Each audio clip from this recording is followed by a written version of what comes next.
Hello everyone and welcome to episode 4 of Unavowed, the game that has a slightly updated start screen every single time we start it up, which I really like. Here's our boss, whose name I can consistently forget. I believe that's Eli, Mundana, our character, Logan, and then, oh gosh, what's her name? We just met her during the last episode. The police officer that everybody was gaslighting and like, why do you care about dead people so much? It's like Eliza or Marcia. It's something like that. Anyway, let's go ahead and load our game. We had just finished up case number 3. And as always, have sort of reappeared in our own room. I don't know that there's going to be anything new in here, but just in case there ever is, I'm actually surprised there isn't something new in here. Like, I would sort of expect that with each case that we do, there would be, like, little tweaks, maybe a memento from the mission that we just went on, something small like the cinder block that we overturned to find the key, or the key itself, but I actually don't see anything like that. So let's head out, and the way that these episodes usually start, we're gonna have a chat with Mundana. Good evening. I trust you are rested after last night? Myself, I could not sleep one wink. Being at sea always leaves me rejuvenated. It was like old times. So we know that she grew up on like a pirate ship. Like, it's so interesting that she doesn't think that we've noticed the giant portrait in her dad's room. Let's go with you look kind of wistful, Mundana. Do I? I suppose that is unsurprising. I was thinking of bygone days at my mother's knee.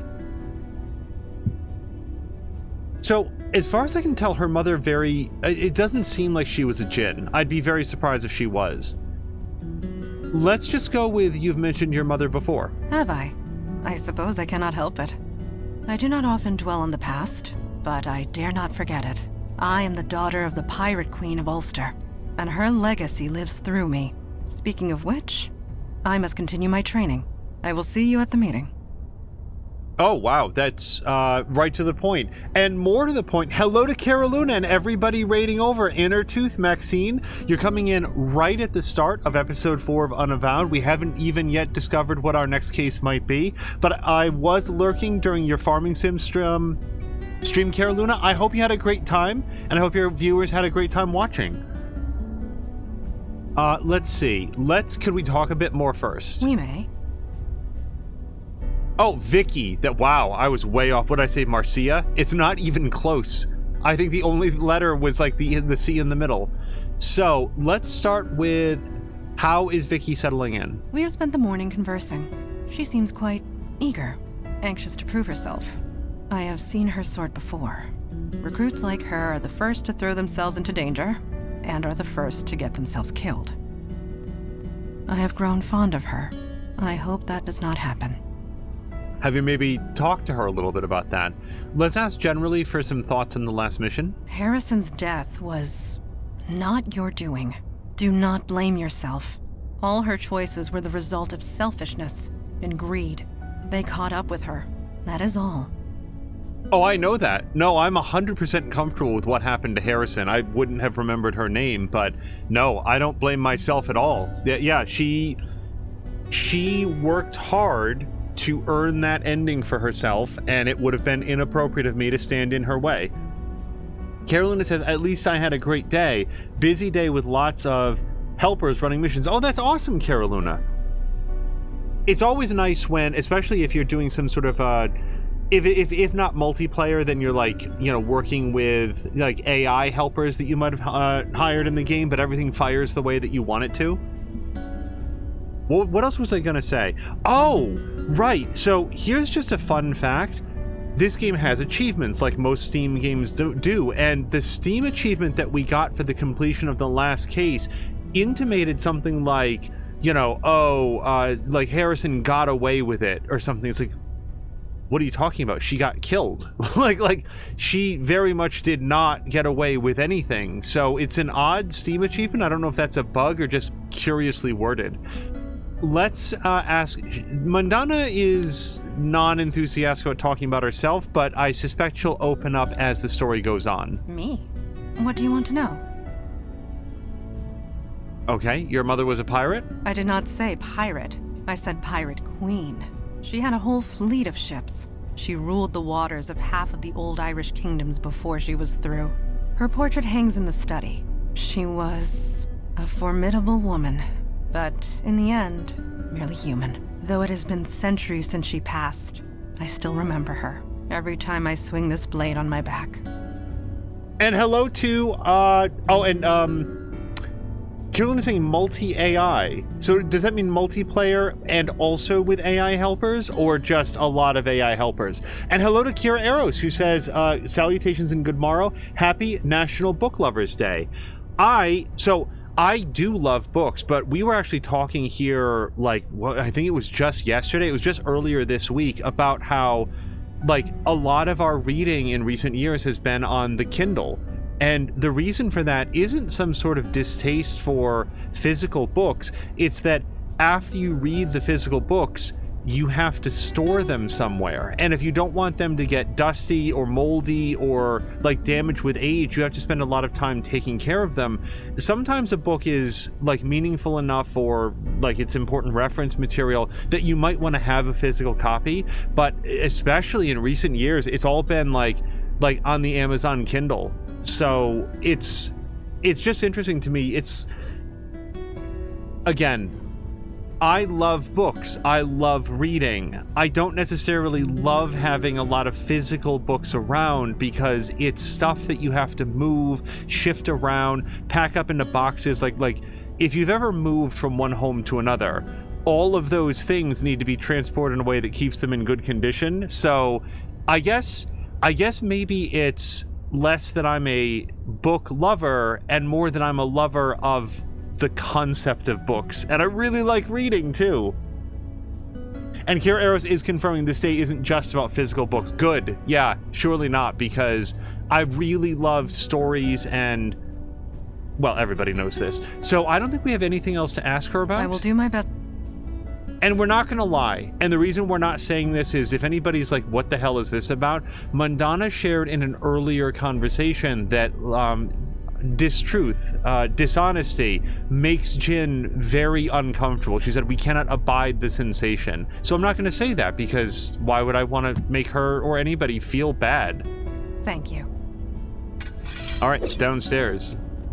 I will say that I felt like I've been in a real dearth of books that I am enthusiastic about reading lately. Does it include Kira Eros? Does it include, is it only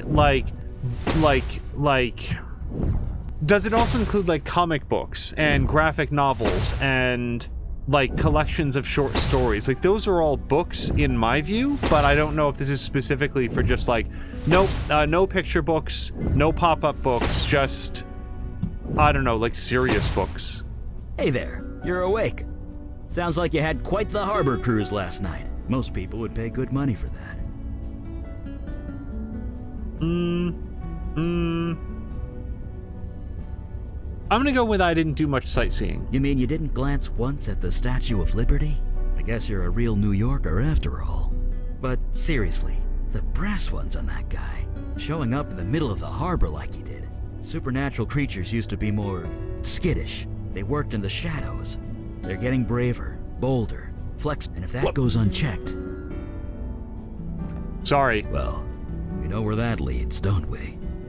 That was an accidental click. Did we know previously that you could skip dialogue with a right click? That was not intentional. You've seen something like this before? Not personally, but it is personal. Sorry, I'm not making a whole lot of sense, am I? Many centuries ago, there was a fire mage. His name was Alden. He got bold too. He killed people with his power. Whole villages, armies. Nobody could stop him. He was my great-grandfather. So yeah, I know where this leads, and it's never anywhere nice. Anyway, see you at the meeting. Can we talk a bit more? Fire away. How is Vicky adjusting? Surprisingly well. Better than I did back in the day. Of course, I was setting fire to everything I touched, so there was that. Before we jump into Alden, any thoughts on the last mission? Harrison was a nasty piece of work, but honestly, if I was faced with the same fate, I might have done the same thing. I don't judge you for making that call. You tried to avoid bloodshed. It backfired. It happens. Wait, he's not talking to me. He's talking about her, that she tried to avoid bloodshed by having, like, a minimum number of people go with the sea monster? I hope that's it, because I didn't do any bloodshed at all. I had no say in that whatsoever.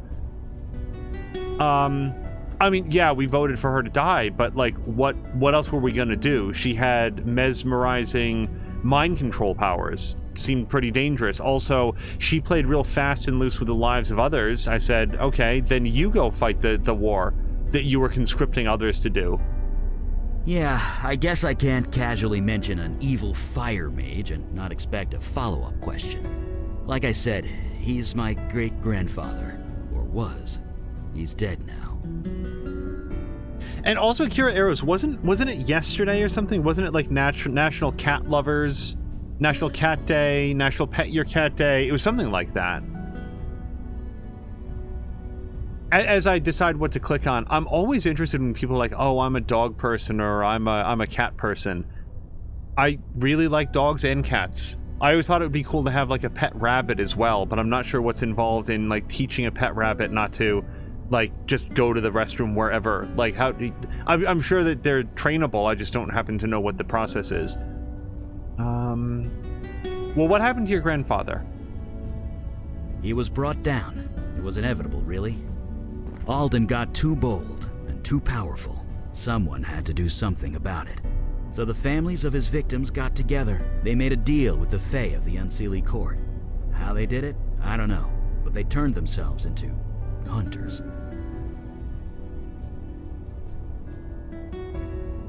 Let's go with this, because I feel like what kind of hunters will be answered by the rest of the story. Fae as in fairies? Fairies, elves, whatever you want to call them, they're trouble with a capital T. They became the Hunters of Alden, infused with unimaginable power. They were dedicated to one purpose, and one purpose only. Stopping and killing Alden by any means necessary. I like what happened next because it's the least judgmental option. It's just, you know, go ahead. Alden needed to die. He was insane, no question. And after a long, bloody battle, they did it. Alden was dead. But the hunters weren't done. Not by a long shot. They decided all fire mages had to die, and they've been doing it ever since. Okay, are all fire mages as bad as Alden? We're standing right in front of one. So, but you're a fire mage. Yep. When my power manifested, they were drawn to me like a homing beacon. They wanted to kill me. Mandana and Kalash found me just in time. They helped me fake my death, threw the hunters off my trail, and I've been here ever since. So yeah, monsters working out in the open never leads to anything good. People will fight back, one way or another, and innocents have to pay the price every time. Anyway, see you at the next meeting, I guess. Did we have something more to ask him? Fire away. No. Okay, that was it. Right. See you around. Alright, I don't think we've got anything else here. I'm not going to walk in front of his fire blast. So, both Caroluna and Maxine are cat people. Caroluna saying that he's got nothing against dogs, just prefers the company of cats. Yeah, I like them both.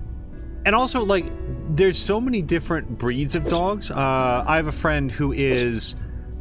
like, he's very partial towards very low energy, like, kind of sedentary dogs, where they get a walk, so, you know, they play for a while, but generally speaking, doesn't go for, like, big, high energy dogs, but dogs that are more comfortable, sort of like, you know, settling down with something that they can chew and, you know, maybe some attention, some pets, and don't need a big farm to like sprint around in all the time. So there's like so many different types of dogs and different personalities. I will say this about the portrait up here. It, like, if they wanted to save it as a reveal that Mundana's mother was a pirate queen and that she had grown up on a ship and stuff, they could have just had this without the baby in it. Because that's so, like, as soon as we saw this, like, oh, that's Mundana, that's her mom. All right, yeah, let's talk to Logan. If I ever call him Lucas, I don't know where that's coming from. For some reason, Logan and Lucas, they're very close in my head. Sounds like you guys went on a real pirate adventure last night. Saw a sea monster and everything. KK was jealous. I guess watching over Vicky's kid brother didn't have quite the same punch. Before we proceed, Kira Arrows has shared some additional information. Books are the purest form of escapism. They can take you to any time, place, or culture. In honor of National Book Lovers Day, August 9th, we put away our smartphones, pull out a good book, and simply read. Well, an audiobook will suffice too. From clay tablets to today's ebooks, literature has played a crucial role in preserving cultures, educating the masses, and storytelling. Thanks to Johannes Gutenberg's 15th century printing press, anyone, not just royalty, monks, or landed gentry, could read and own books. But alas, there was no overnight shipping. Today, join a book club or reread a favorite novel because National Book Lovers Day rocks. I just, not in observance of this particular holiday, but I just discovered, like, oh, my Kindle, like, the battery was dead. And the battery on a Kindle lasts for, like, weeks. I usually don't charge it until it's, like, very low. So got that charged back up and was about to jump back into the book that we've been reading. Kira Arrows, thank you very much for the follow-up. Also clarifies, comic books, picture books, manga, all count towards today as well. That's good. Kara Luna saying, I'm on the second listen-through of the Discworld series in the car. Not been driving much lately, so I've been listening to that for a number of years now. Did you listen to that to and from that trip that you took, Kara Luna? Like, you went to visit family? Was that what was on to keep you company? So...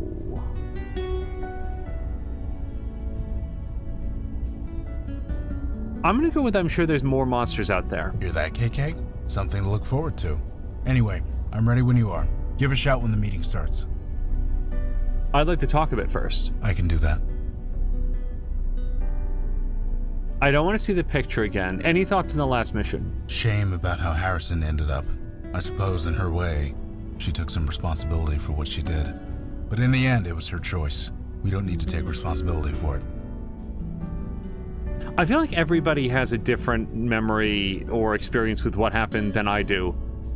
It was like, as long as she's here, that sea monster could come back into our realm. She was trading away lives so that she could take on power, and then using her power to manipulate others and force them to do her bidding, up to and including destroying Vicky's life by having Vicky's sister?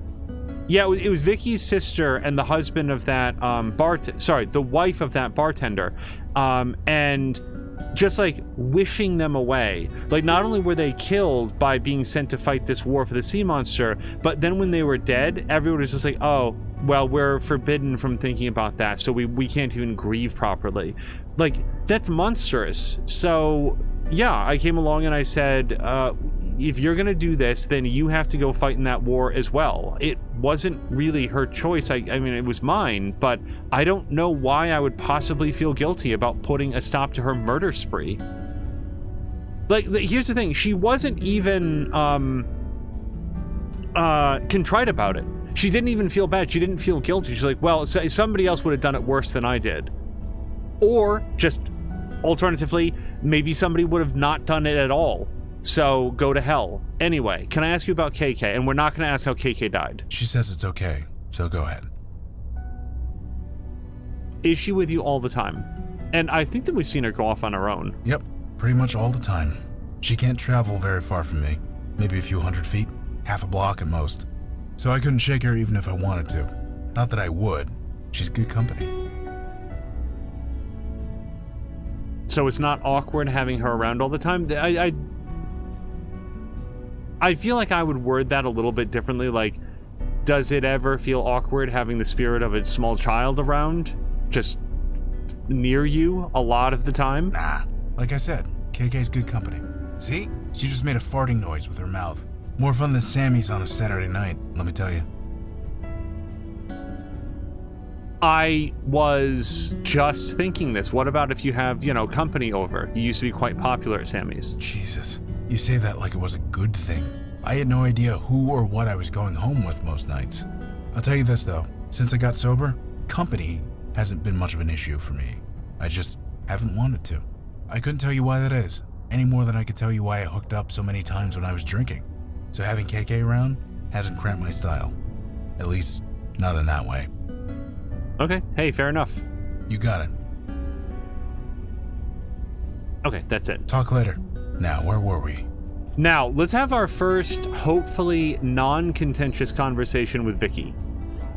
So this place is real. It's all real.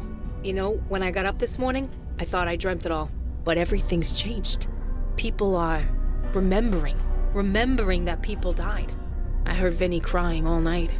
He doesn't understand. How could he? I want to tell him, but that would be a really bad idea. Anyway, I'm ready to get to work.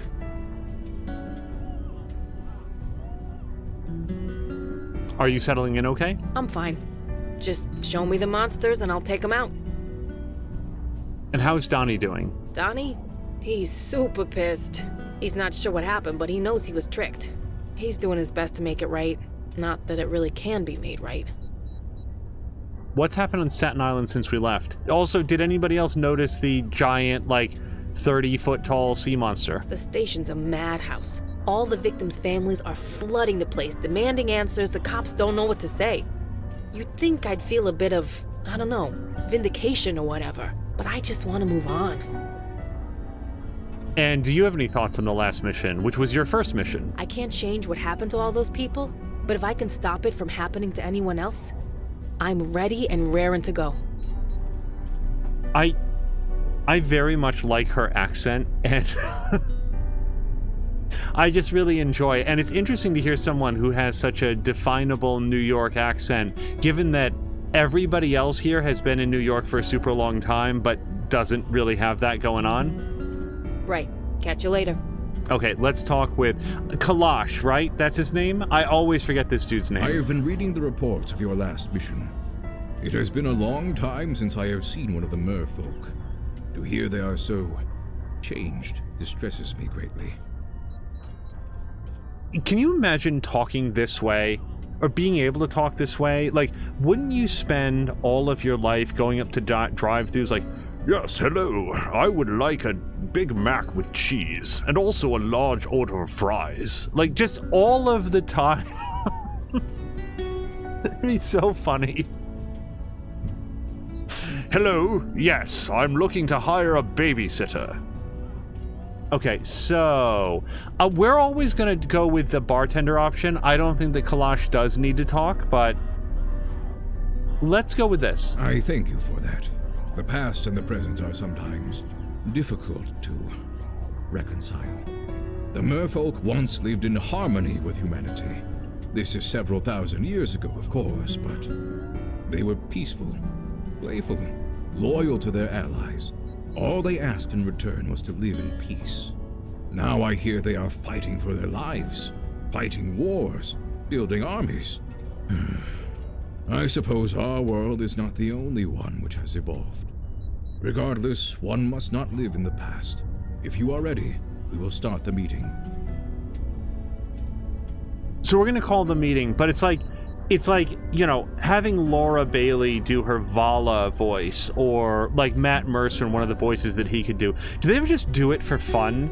They get a call from a telemarketer. Yes, hello. What's this? Would I like to change my long distance carrier? No, why would I? And just do the entire conversation like that. It feels like it'd be a lot of fun. I agree. Okay, new case. Here we go. I am glad to see you made it, Detective Santina. You don't need to call me that. I'm no detective. Not anymore. My daughter speaks the truth. For a full year, you were on a mission to ferret out the truth at great risk to yourself. Is this correct? Yeah, who else was gonna do it? Then it is settled. You are a detective, one who detects. Speak no more of it. Boy, when did he get cool? He raked me over the coals when I joined up. Here, how about this? We could use a hold on, I don't like this actually. We could use a real cop around here because that kind of feels like it throws everybody else under the bus. Like, you know, thank God we've got actual law enforcement here. Let's ask about the giant sea monster. Yes, I was just getting to that. The Jinn were great friends of the merfolk once. I remember them quite fondly. I am grateful you let the General live, but not at the expense of Joy Harrison's life. She took her own life, Father. Sometimes a nasty perp does you a favor and ices themselves. Saves paperwork and manpower, not to mention lives. What? Pulling that trigger made things better for everyone. I ain't gonna pretend otherwise. That was harsh, but truly spoken. Darn right. You all did good work last night, considering the circumstances. But my question still stands. Why? Why is the demon doing this? What does it have to gain? We, still don't know. Have we exhausted every lead? Spoken to every witness? Is there anybody left? I could take another crack at the ghost in the Village Eye basement. Ghost? We found a ghost by a dead body in a basement. For real? Did you do any forensics? On the ghost? On the body. Jesus Christ, you people really do need me. And actually, yeah, so I have to confess, I did forget. Harrison shoots herself. She doesn't go with the merman. She grabs a gun and she shoots herself in the head to avoid that fate, which, again, that's her choice. Like, we couldn't let her continue to run around New York, mesmerizing people and just sort of like doing a kill grave on them. You gotta, like, that has to stop. Sending her with the merman was the best option for us. She said, nope, I'm just gonna end it. It's like, okay, well, that also resolves our problem, lady. Sometimes being needed is all we can hope for. All I'm hoping for is to stop anyone else from getting killed. You all know your duty. Report back when you have new information. Meeting adjourned. Holy shit! Language. Kid present. Sorry. Has Vicky met KK? I assume so. Okay, let's head back to the basement. We need some dialogue here. So this is how you guys travel? By subway? It's all we have the budget for most of the time. Budget constraints. Yeah, I get that. But what about an emergency? Emergency? Yeah, like let's say some monster is about to rip the mayor's arm off. You're gonna take the subway? Don't be foolish. Yeah, the mayor would just grow a new arm. Right. Wait, what? It's a long story. Never mind. I don't want to know. Oh, we got time. We're on the subway after all. 2 party members, right. So, well, it sounds like, so Vicky wants to do forensics and Logan, god damn it, why do I think his name is Lucas? Logan can talk. Oh, okay. Well, Hey, then we're. Eli, what you reading? Hold on, lady. Draft Week. It's a personal account of the 1863 draft riots. If you wanted a personal account, you can ask me. I was there. I know, but I thought I'd read an account without gremlins in it first. My version is more accurate. Jesus, forget I asked.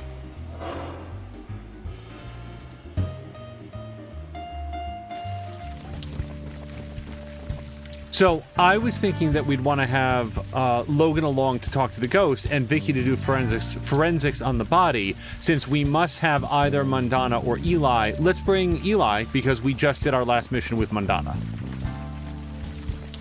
Vicky? Vicky Santina? Is that you? Oh, hey, Corey. How's it going? You know, standing here in the rain, guarding a wreck. You? Things sucked. Might be getting better. Catch up later? Sure. It's good to see you. Sure, he's a cop, isn't he? There's not as many of us as you think. We all talk. Yeah. All right, let's head out. Now, if she's not correct, because Logan had also said that he wanted to take another pass at the ghost. So if she's not correct, then we might wind up going back onto the subway to get Logan. Jesus. Did a crate of Miracle Grow explode? It was a large spillover of life energy. But essentially, yeah, that's kind of it. Okay, and before we go, because Kira Luna, I've like read this a couple times and then like not said it aloud because we've been gaming. I'm in the second listen to of the Discworld series, and that was when I asked, like, did you listen to that when you were driving? Kira Luna was saying that the Discworld series is like 40 books. On the way home, yes, I was alone then, but on the way up, my mom was with me, so I put on some mom-compatible music. And then Kira Luna was saying, I also think her version would be more neutral. Her version. Which part of that was that? Her version. Vicky's version or your mom's version? That was probably posted a short time ago, and unfortunately I've lost track of which part that was. So let's just look at this, and maybe Vicky will chime in. Nothing new. Okay, let's use Vicky on Corpse. This the stiff? That's him. Right, let's take a look. He's covered in moss. Grass, weeds, it's kinda taken over his skin. Yeah, my best guess is that he's being absorbed by the life energy in the room. What? He's being eaten? Are we safe in here? It's life energy. It doesn't kill. As long as we're alive, we're fine. Fine. But if I turn into Plant Woman, I'm coming after you. Anyway, good news, his hands are still pretty humanish. Oh, and Kira Luna was saying the 1863 like historical event that they were talking about. That Mandana's version would be more neutral. I do feel like it'd be a lot more valuable to get like a first-hand account of what happened as opposed to reading what other people had pieced together. But both can be interesting and illuminating in their own way. So, humanish? Yep, human hands with human fingerprints on them. And got him. That's the easy part. Now I just gotta call in a favor. Yeah, Donnie, it's me. I'm sending you a file. Fingerprints. Could you get them analyzed for me? Yeah, it's dead-ass urgent. You can? Oh, my man. I owe you one. My bro didn't disappoint. This guy is Harry Taylor. 62 years old, petty thief, homeless since '09.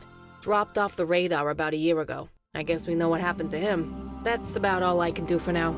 Is it cool if I take off? I promised Donnie a burger. Yeah, let's get Logan in here. No problem. That saved us a trip back to the subway. If you want me to talk to that ghost, just say the word. The word. Hey, it's us again. Okay, so I'm not going to read these options out because he will say them aloud. Are you Harry Taylor? You know me? I know of you. Oh, I see. So it worked. Hello to Blobbity Blah. Blobbity Blah, I hope you've had a great week so far, a great Tuesday. Just to bring you up to speed very briefly, we don't actually have a new case, but Vicky, the cop that we met in the previous episode, was able to get some fingerprints off of the dead guy, call them in, and now we know that this is Henry Taylor, I think it is. So we are having a chat with the ghost now that we can address him by name. What do you mean it worked? The pain. It's all gone. The ritual must have worked. Oh, thank God. Whatever happened here, I don't think it worked. I'm sorry. But it had to. The Master promised. Jordan, Wendy, they all promised. All I had to do was bleed a little. Just a little. Wendy lifted the knife and then... Oh. Yeah, I'm sorry. You're here to... Help you the rest of the way. I see. Will it hurt? No, the hard part's over. Just take KK's hand, okay? Okay.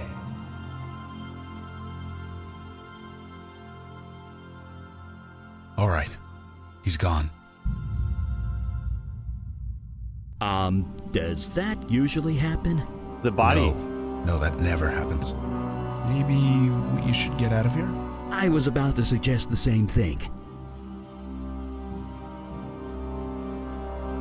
Okay. Blah blah blah is saying that he had a crazy day. I don't know how it would compare to my day. It was very, very busy as well. But blah blah blah, hopefully it's at least over and you can... Shit. Who disturbs my grove?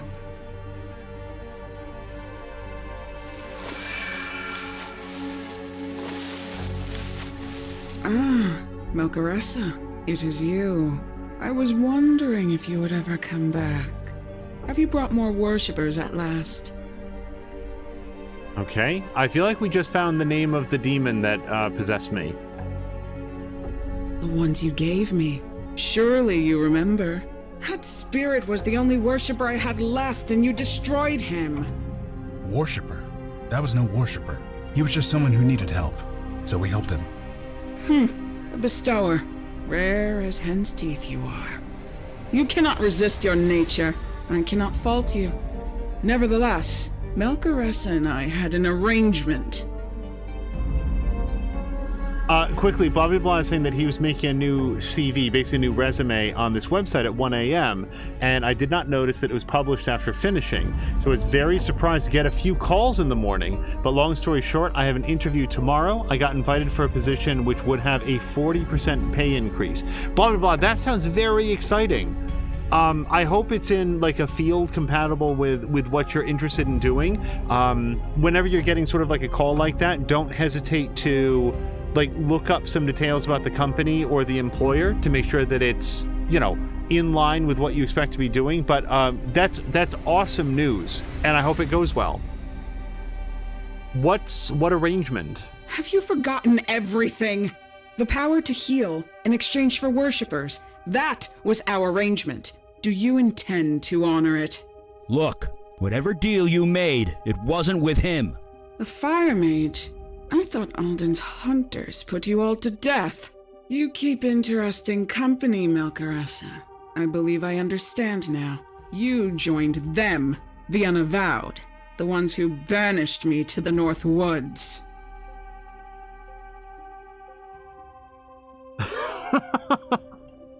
I actually like this. The North Woods is 80 blocks north of here. I know this. This grove was created with magic that I gave you, making it an extension of my domain in the North Woods.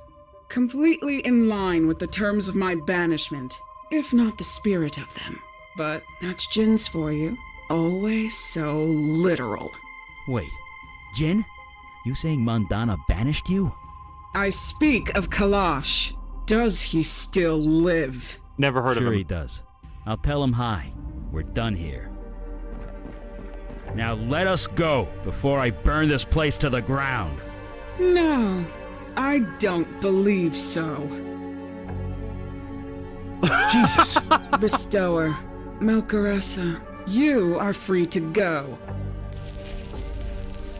Tell Kalash to come to my grove in the North Woods. I want to renegotiate the terms of our agreement.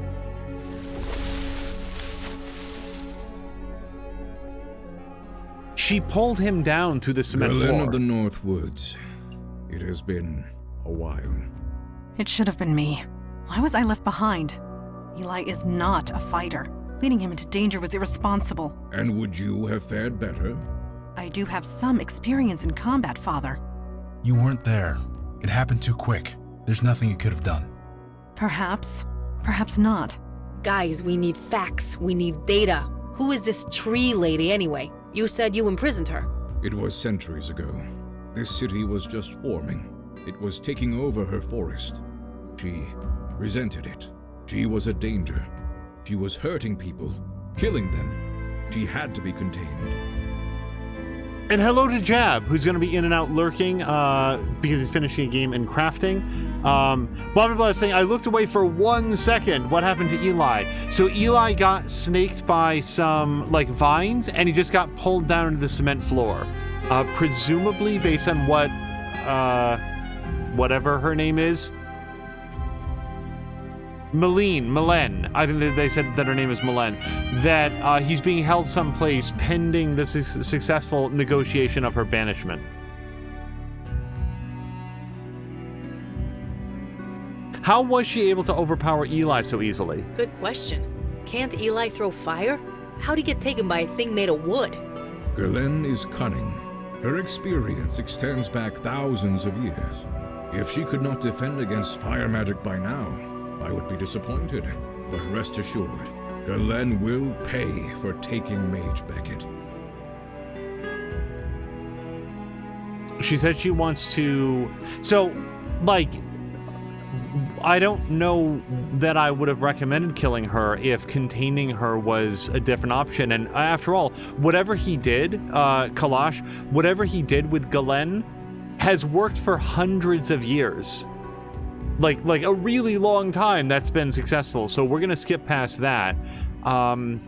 I don't know why we'd want to dwell on the fact that my character is responsible in body, if not in spirit, for what's happened. So instead, we'll just say Galen says she wants to renegotiate terms. If she wants to negotiate, that means she has something to negotiate with. In other words, Eli is alive. I have no doubt. I am coming with you, Father. I will hear no argument. I would not dream of saying otherwise.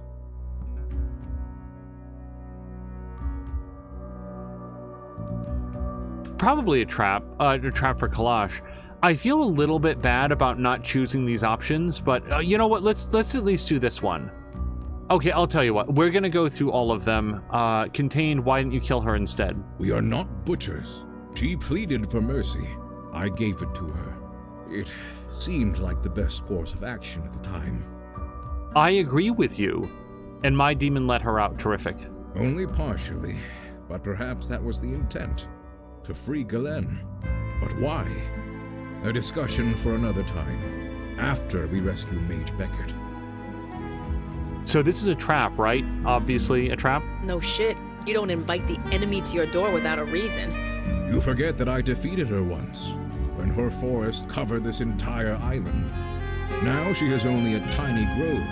Her power is a mere fraction of what it was. Maybe you should get more overconfident, though. Yes, Galen knows you. Or at least, she knows the demon that was within you. That can definitely be used to our advantage. And get some answers in the bargain. Hey, KK and I were there when everything went down. We're going too. You ain't leaving me behind either. This is a negotiation, not a battle. Only the three of us are needed. But your zeal is appreciated. Yes, the sooner the better. Oh, okay. So, I don't think we're going to have a choice, but it sounds like we're taking Kalash and Logan. And maybe Mandana, because she had said that she's definitely coming too. Father, have you renewed your veil recently? I do not believe so. Well, perhaps you should renew your veil. Later. We have more important things to worry about. Mage Beckett and Galen are the task ahead. Anything else is trivial. You were not wrong.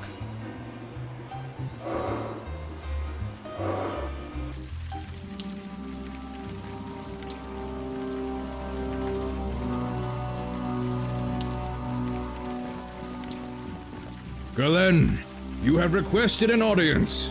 I am here. Galen! Welcome, O high and mighty Jinn. As a welcome, it is a poor one. Show yourself. I cannot leave my grove, remember? You saw to that. But I have your pet mage. He is in good condition. Mostly. Leave him be! Is that little Mandana? My, how you've grown. You were just a sapling when I saw you last. I grew up. That you have.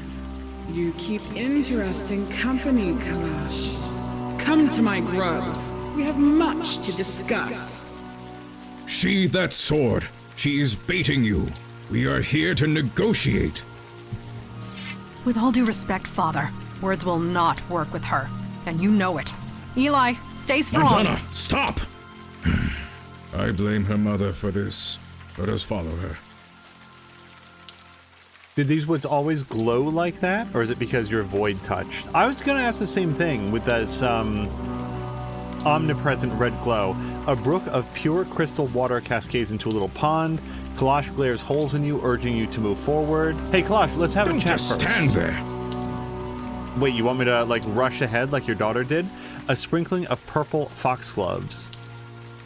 All right, we can continue east, and... yeah, let's go. Oh, hello to Mia! Eli, wake up. We're here. He's not responding. The vines. They are drugging him, keeping him asleep. No matter. I'll soon make short work of them.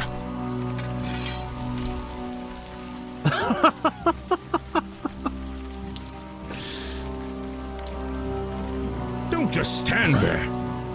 What do you want me to do? So far we know Vines 2, Hat and Sword 0. So everything I do on that side of the screen is just going to get me drugged with drug vines. Strange runes glow on the tree trunk. A magic symbol is etched onto the rock.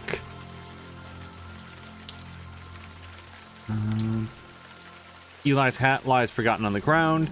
Montana's sword lies discarded on the ground. Can I...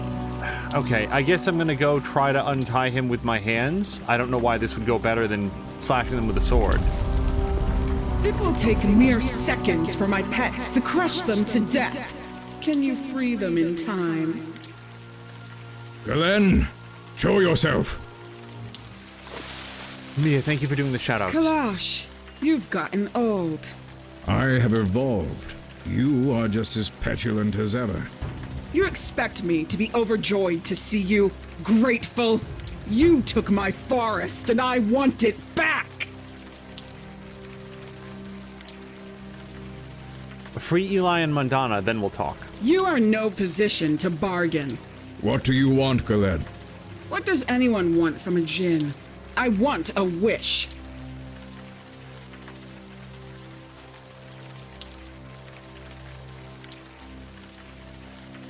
She isn't serious, is she? Yes. Yes, she is serious. That much I know. My forest once covered this entire island. It shall be so again. That is my wish. Out of the question. Would you let your precious minions die instead?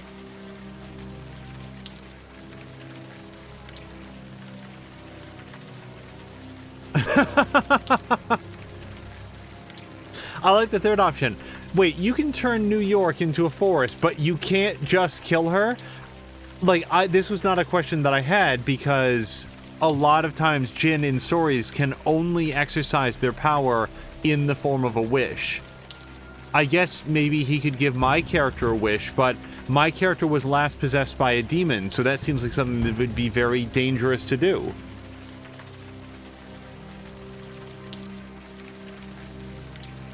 We'll find another way? There is no time. The poison in their system will kill them before too long. But if they die, you have nothing to bargain with. So, what do you propose? You want a wish, Galen? Then you must fight for it. Here is your wish, Galen, in physical form. As long as I live, it will remain encased in crystal. Face me in combat. Kill me, and the crystal will break, granting you what you desire. I have your daughter and pet mage at my mercy. Why should I bargain with you? Kill them, and your wish will never be granted. You will remain trapped here, forever. What say you?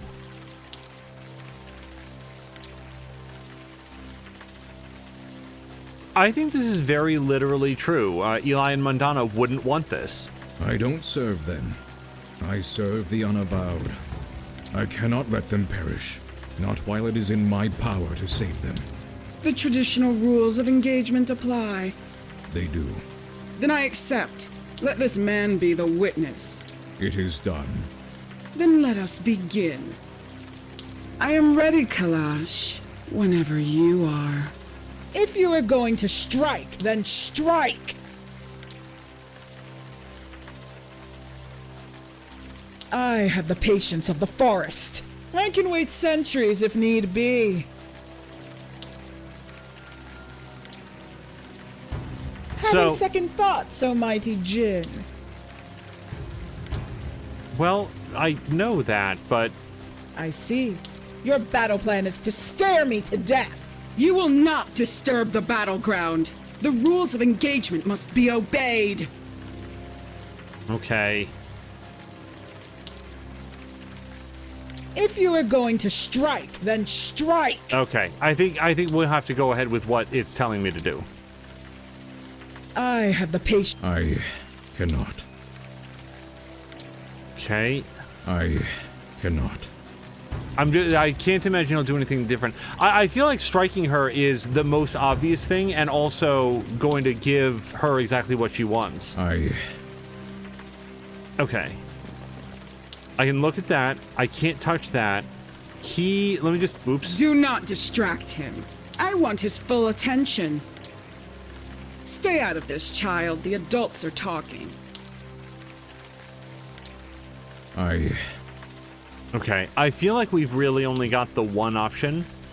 I'm just looking to see if I can interact with... Is that a face? Oh, what, down there? Okay, go ahead, Kalash. I cannot. What? Oh, there he goes. Like a toothless hound. All bark, no bite. Really? A tree pun? That's a good question, I suppose. Where was he keeping the axe? Because Mundana has to draw her sword. Indeed. I've still got it, regardless of what my daughter says. Now, to the business at hand, freeing our friends. You really thought I could be so easily defeated? Here, in my own grove. I draw my life from this place. As long as it lives, so do I. So tired so soon? Get up. Give me your best shot. I thought he just did. Blah, blah, blah, missed it. So, blah, blah, blah, he might do the same thing again. He basically generated a big battle axe and, like, vaporized her with a single swing.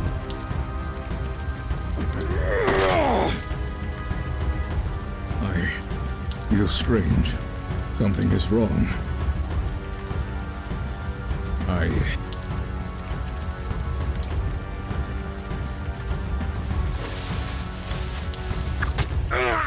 Feeling dizzy, Kalash. Tired. What are you doing to me? Konia Makaladan. Have you heard of it? Hemlock. Yes, my own personal strain. Concentrated so densely it can even weaken the mighty Jin. Now get up, old man. I've been waiting centuries for this. So, I've got a sword now, but I don't know if I'm allowed to do anything with it right now. Do not dare touch them. The rules of engagement must be obeyed. Okay, see, I don't know what those rules are, so...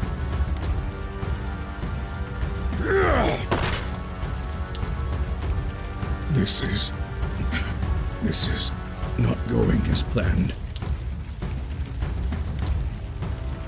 Stop! The rules of engagement, they cannot be broken. Rules of engagement? You don't know the rules. No, of course you don't. Here, take it. Quick.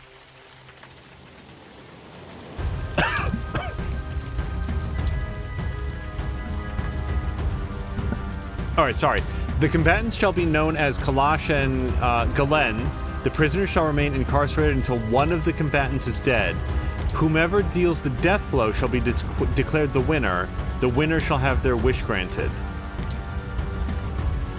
So, if Kalash wins, then he gets to make a wish himself? That seems the way that I would read that. And she can't die until the Grove is dead. At least that's what she says. Okay.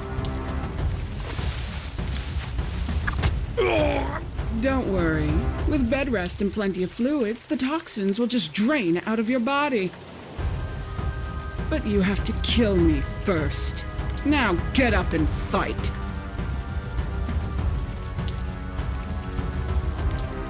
Do not interfere. This is between me and the Jinn.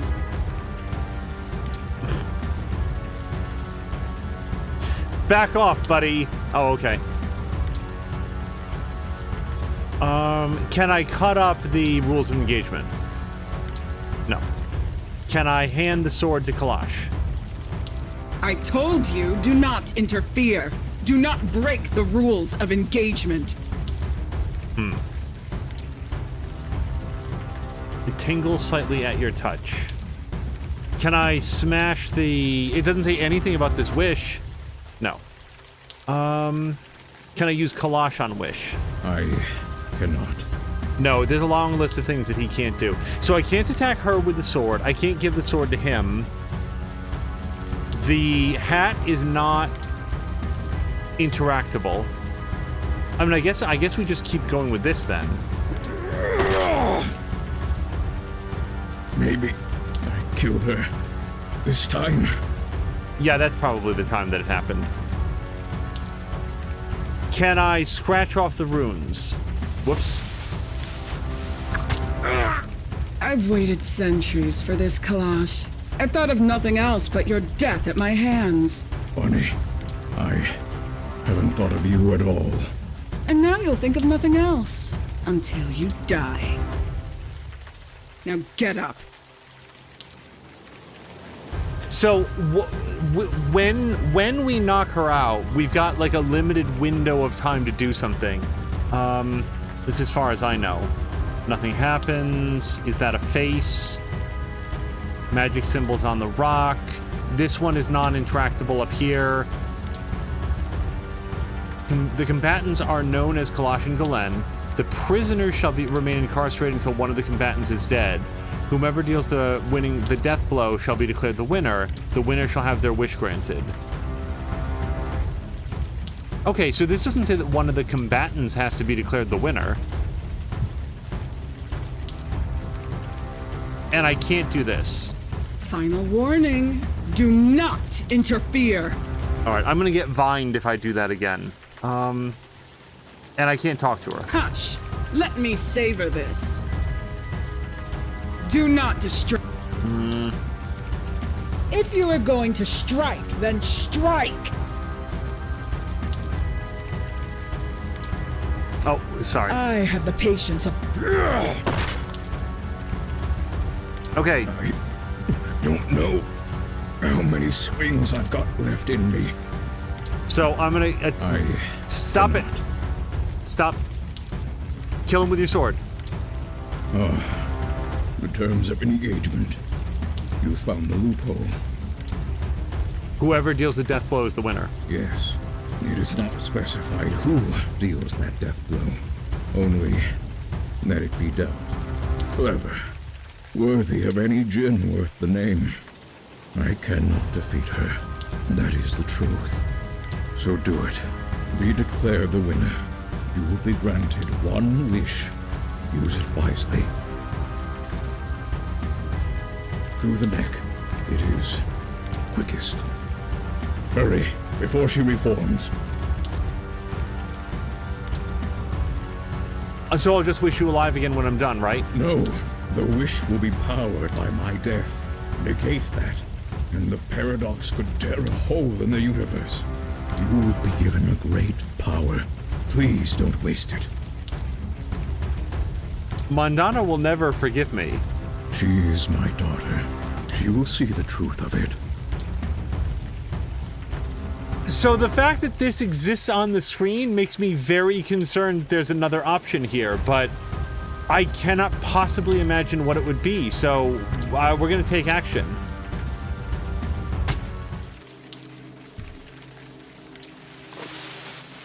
What? Impossible! You cheat! That wish was mine! Let's maybe, like Mundana just got released from tree prison. Let's not make the very first thing that she hears, your father is dead. It's over, Glenn. Fine. You won. Kalash won again. But this time, he's dead. I can live with that. What? Sorry, didn't mean to break that to you. She speaks true. Father is gone.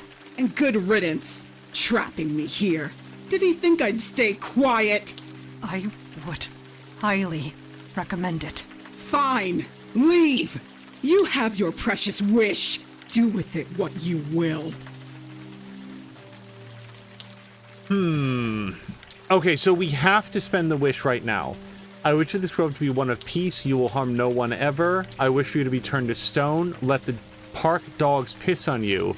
I wish for you to die, Galen. Die for what you made me do.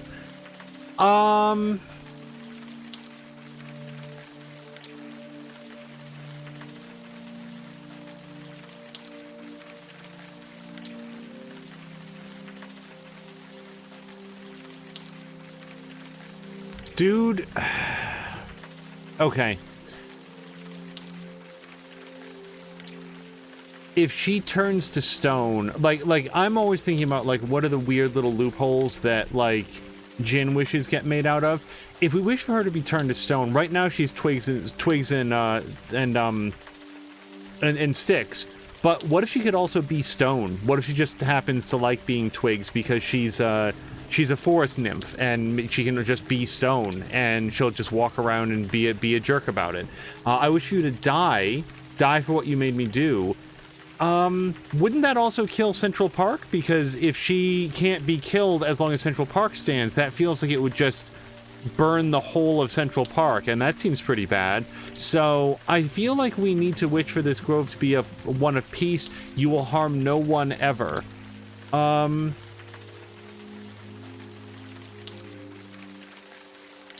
I guess that could make anybody that steps foot in Central Park, like, slumber off, but then they'd eventually die of starvation or something. That's harm for people.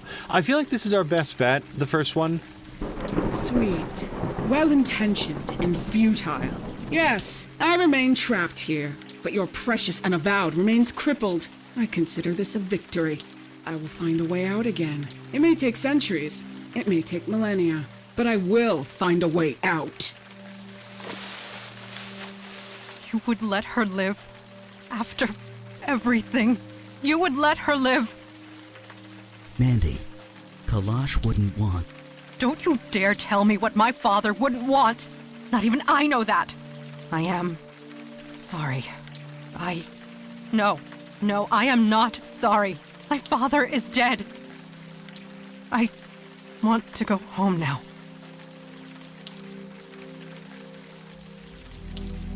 That doesn't feel good.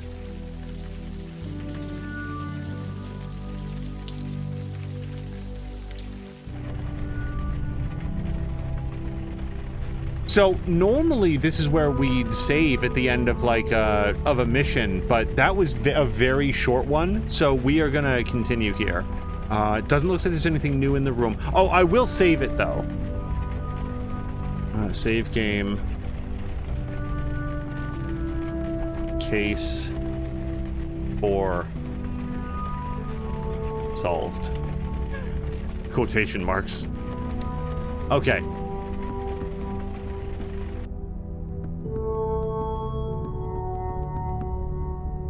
So, this feels real shitty. I'm not sure that it would have been better if we would wish for her to die. Like, I'm not being funny. Like, if the only way that she can die is for, like, as long as the Grove lives, she lives, then the only way that she can die is for the Grove to die, and the Grove is Central Park. So, that just seems really dangerous. I mean, maybe not dangerous, but I don't know. It didn't feel like a good solution. And then just wishing for her to be stone, that may not mean the same thing for her that it means to us. Hey, Eli. Oh, hi. I'm just scanning the knife again. Hello to Giggle Baby. You're joining at kind of a dark time for the Unavowed. We just lost one of our members because he gave his life to help stop, what's-her-face? Galen. I just saw Mandana walk out of your room. Oh, you saw that, huh? Well, no point in denying it. Wait, are they a couple? I honestly didn't think that they were. What? Oh, no, it's nothing like that. Well, maybe it is kind of like that. It's complicated. Well, maybe not that complicated. Just leave it, okay? Okay. Didn't you scan the knife already? Sure, but the scan was incomplete. It takes time for the spell to work fully, but it's been a few days. It might have more data for us. Should only take a few minutes.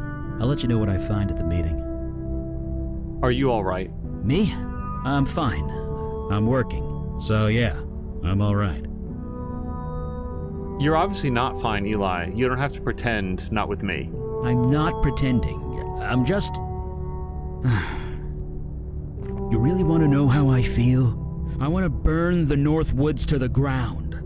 Then when there isn't a twig or weed left, I'll flambe that dryad like a fancy cake. Did I ever tell you about Alden, my great-grandfather?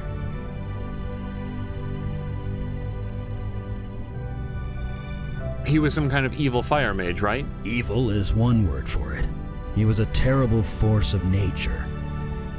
I always wondered what made him that way. What made him decide that turning villages of people to ash was a good idea? He lived a long time. Long even for a mage, but he was still human. Maybe he suffered one loss too many. Will that be me one day? I don't know. That's one of the reasons I don't necessarily want to run around killing people. I feel like if we can neutralize them so that they can't hurt others, that's the better solution.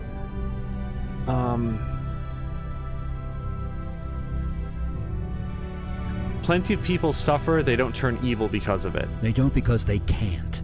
They don't have a mage's power. I do. I've lost a lot of people in my life. I thought I'd come to terms with it, but it never gets easier. Jesus, I'm making this all about me, aren't I? Poor Mandana. Let's talk about something else. Thanks, Eli. I'll see you at the meeting. Uh-huh. Sure. All right, straight on to the meeting then. She just needs time. Seems easy enough to give it to her. Yeah, well, I feel for her, I really do. But the whole operation was dumb from the start. That's hardly fair. I mean, I didn't know Kalash well, but he seemed to know what was what. He was cocky. He should have brought us along. We could have helped. How? She couldn't be killed. Not in the normal way.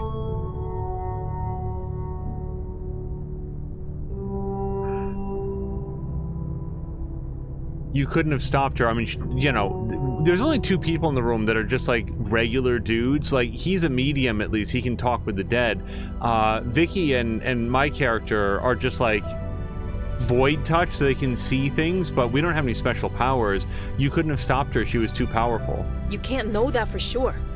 I'm just saying, numbers. We could have made a difference. Maybe, but wondering what if is like growing an orchard in the desert. You mean fruitless? Yeah. My old sponsor used to say that. Jesus. Remind me to never quit drinking. Anyway, what now? We having a briefing or what?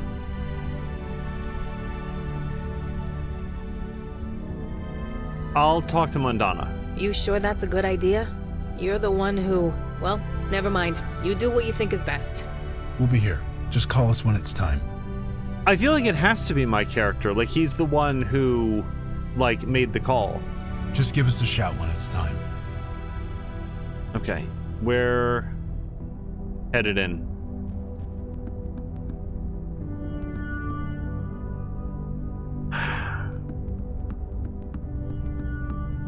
It is strange. Father did not speak much, and yet this room feels so silent without him.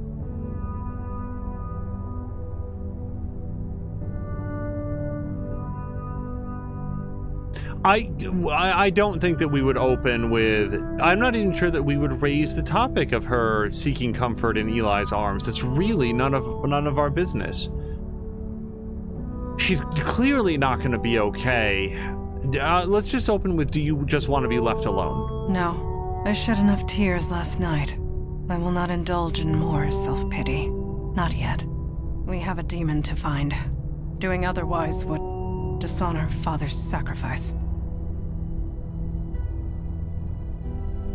Oh boy. I would not open a sentence right now with the phrase, I wish. That seems... I'm not even being funny. That seems really tacky. But we're gonna express a desire to have known Kalash better. Remorse. Getting to know my father would not have been easy, even if he lived. Ajin's mind is a maze. Twisted and complex. Father was no different. Even I had difficulty understanding his thoughts. I suppose I am too human. So what now? The oncoming darkness still approaches, regardless of my personal tragedy. If the Unavowed has need of me, I will be here. It is literally the least I can do. So we are going to say this, but we're going to say this because it seems like the sort of game where you're really expected to say these things, and if you don't, you can miss out on some story context. And I want to do all of the story that we can. In the real world, just don't. You don't have to bring this up. You can just not have seen her walk out of the room. You can choose to not bring it up, to not make it a topic of conversation. People deal with grief and loss in different ways, and there's no reason to call a ton of attention to it. But here we go. I cannot deny it. What you saw is true. So you and Eli are... Yes, although not in the way you imagine. Eli and I are... it is so difficult to describe feelings when one is forced to speak the truth. Feelings are so messy and complicated. Once in a while, we crave simplicity.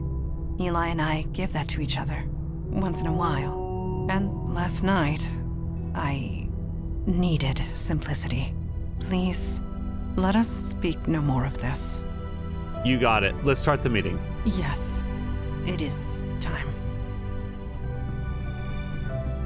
You doing all right? As well as can be expected. Thank you. I have not lost sight of our goal. The demon still eludes us. But we've got a name now, right? What'd you say it was? Mel something. Mel Carissa. Great. That's something. So what's our play? Let's ask him about the knife. Did you finish your scan on the knife? I was hoping you'd ask that. We got lucky last time. The demon's energy signature had degraded so badly, it was hard to pinpoint where it had been.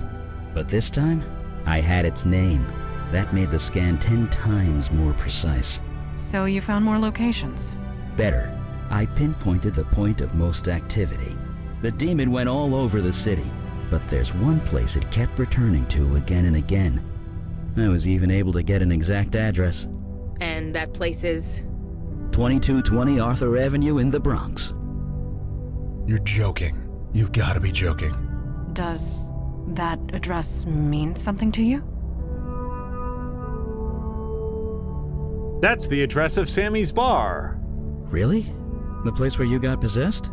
And where my brother and Sammy were shot. Why would Mel Carissa go back there? Indeed. It does seem remarkably risky. Look, I might not know a lot about demons, but the whole returning to the scene of the crime thing, it's bullshit. It never actually happens. So what the hell is going on? Has anybody heard this name? You would think that if anybody had heard the name before, they might have volunteered that before this question, but let's ask. It is not a name I have heard of before. I did some scrying last night. From the bits I've been able to pick up, the name Mel Carissa is associated with knowledge. Knowledge? What does that mean? I'm as lost as you are. The scry's still ongoing. Hopefully it can tell us more. We could get over to Sammy's and find out what's going on. Sure. I'm ready when you are. Let's not waste any more time. Lead the way. So if we have an option, let's not bring Logan in, because he is not comfortable going into bars. Let's bring Mundana. That was a very short amount of time for us to not have Mundana in the party, and I do want to get some time with all of the different party members, but it feels like maybe her keeping busy would be a good idea. Maybe not. Vicky, KK can see you staring, you know. Crap. Sorry, kid. I'll tell you what. Let's bring Eli, because Vicky, Eli's... You're still doing it. Well, tell her to quit bouncing around like that. It's distracting. You can tell her yourself, you know. She's right there. Hey, KK, can you stop bobbing up and down, please? She said no. Yeah, I guess that. I was thinking that's what's gonna happen. Just no. Sammy's bar. I know the guys in the local precinct. Good cops, most of them. They went over this place with a fine-tooth comb. Twice. You really think we can find something they didn't? Don't answer that. So, has this place just been boarded up for a year? Because we were possessed for a year, right? I mean, it was a long time. There is nothing. A sheaf of papers lies discarded on the floor. And aside from that, nothing else to look at except the glowing pentagram. The portal pulses in and out with a consistent rhythm. The portal looks sealed. Nothing's going in or out. For now. A portal? Like the one the General came out of? Yeah, but portals like this take a huge amount of energy to create. So what created this one? I don't know. Well, let's use Eli on portal. Specifically, I don't want to just have the same crew that we go out with every single time, and we got basically no time with Eli, so that's why he's here instead of Mundana. Not sure what you want me to do there. Do fire stuff, man. Sorry, I have no idea what you want me to do. Okay, I guess I'll put my foot into it. There's gotta be something here. Let's look around. Okay, well, I don't have any items, so we can't go into the bathroom. We can't use the dartboard. Let's look at the papers. What have you got there? Some handwritten notes. Looks like a journal. It's your handwriting, isn't it?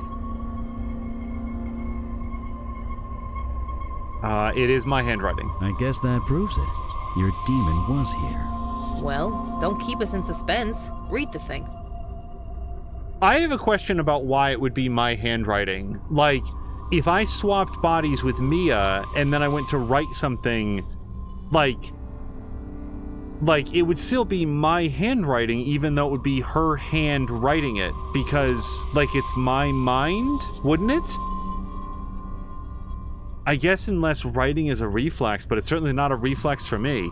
Anyway, my point is it certainly wouldn't be Mia's handwriting. It might be something different, but it wouldn't be Mia's handwriting, because I don't even know what her handwriting looks like. Sharing a mind can be difficult. I have learned that it is important to keep a record of important thoughts and details before they get filtered out. Hence this journal. I've cast a veil over it as a precaution.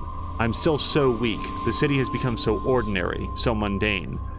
The world has turned its back on all things magical. Even the local chapter of the Unavowed is a mere skeleton crew, headed by an old fossil of a djinn. Now I'm glad that Mundana's not here. It's just going to make her mad that this demon was disrespecting her dad. I do not foresee them being a problem. I am powerless here. Whatever magic the city possesses, it is stamped out and tucked away. I cannot access it. How to change this? I see several options open to me. A fossil? Really? Come on, let's keep reading. 1. Creating poltergeists. The method is easy enough. I need to find some souls I can corrupt. Their mere existence will generate plenty of spiritual energy. And all you have to do is find some annoying landlords. Job done. 2, General, is that Zarug or Zarung? I think it's Zarug. Of the merfolk is desperate. He is fighting a losing war. Can I use this somehow? Share his power with a mundane human or two? Release his power into the world? 3, there's a dryad trapped in the North Woods. If she is freed, so will her power. Power that I can use. I will try to make contact. Maybe we can help each other. The more spiritual energy is released, the stronger I become. What do I do with this power? Every day I feel capable of more and more, yet there is still more to be tapped. This is insane. The demons filling the city with supernatural energy on purpose. I guess that explains why we've been so busy lately. Blah blah blah is saying if it's like a full mind swap, it would be new handwriting. Yeah, like if the muscles in the new hand work differently, then it might not be your original handwriting, but it'd be more similar than different, I would think. Jab is saying, I don't think it would look like either of you. Yeah, I could see it being like a weird hybrid. More governed by the mind than the hand, but I don't know. Boy, what a weird thing to think of. 4, the Wall Street area. There are plenty of weak-willed executives, all desperately clinging to power. All would be easy to corrupt, but who? 5, Manhattan's Chinatown. I sense a power there, something old and ancient but hidden. I need to bring it out into the open. 6, the neighborhood around Brooklyn's Prospect Park has changed so much. There used to be a magic there. The people so full of wonder. They've lost their way. Perhaps I can help them, and myself. I'm strong enough now. I can create a pocket realm of my very own, but I cannot create the door. Nothing I try works. I will have to think on this. Our demons sure been busy. Jab is saying you're also thinking both of you are right-handed. Well, see, but that's why, like, I'm left-handed, and I believe me is right-handed. Again, I haven't, like, played hockey against her, for example, so, but I'm pretty sure that she's right-handed.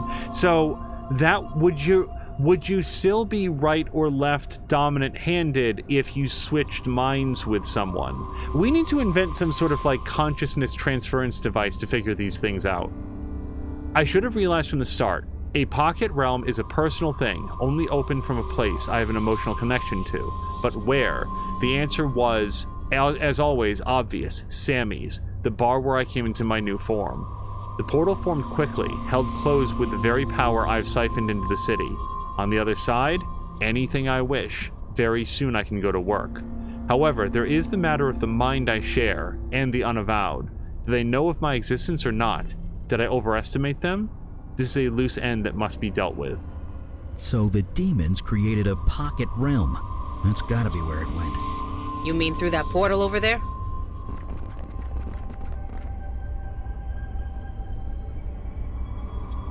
Can we unseal the portal? I wouldn't know where to begin.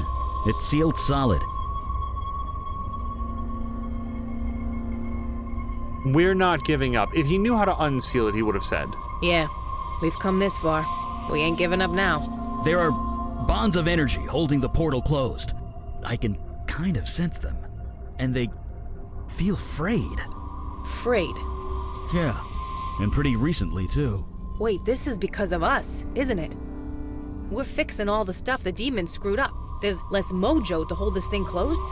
Exactly. Not to put too fine a point on it, Vicky, but technically, you haven't done anything yet. You got some fingerprints for us, which was appreciated, but, okay. Yeah, so we keep moving forward. Well, actually, let's just go straight to the neighborhoods. Like, we know what's up. We're gonna go to the 3 other neighborhoods. Yeah, Chinatown, Wall Street, and Prospect Park. Then we know where to go next. That's what I'm talking about. Let's get the hell out of here. Okay, hopefully they don't reopen the bar while we're out. Okay, so again, No, not now. Maybe later. we haven't like done anything with this crew yet. Not you. KK keeps asking to see that movie. Squirrel Team 13, Squirrels in London. They're still making those? I saw the first with my brother Mitch when I was like 10. We made our dad play the theme song in the car for months. Great. You had to mention the theme song. Now she's gonna be singing it all day. sorry. Oh, KK works like Mia. You get an earworm in her, and then she's just on that theme. I want to go to Wall Street, and particularly I want to go to Wall Street with Vicky. And also, dude was an accountant, right, Eli? So if we're gonna try to do some stuff with them, Damn it! let's go before they start a new chat.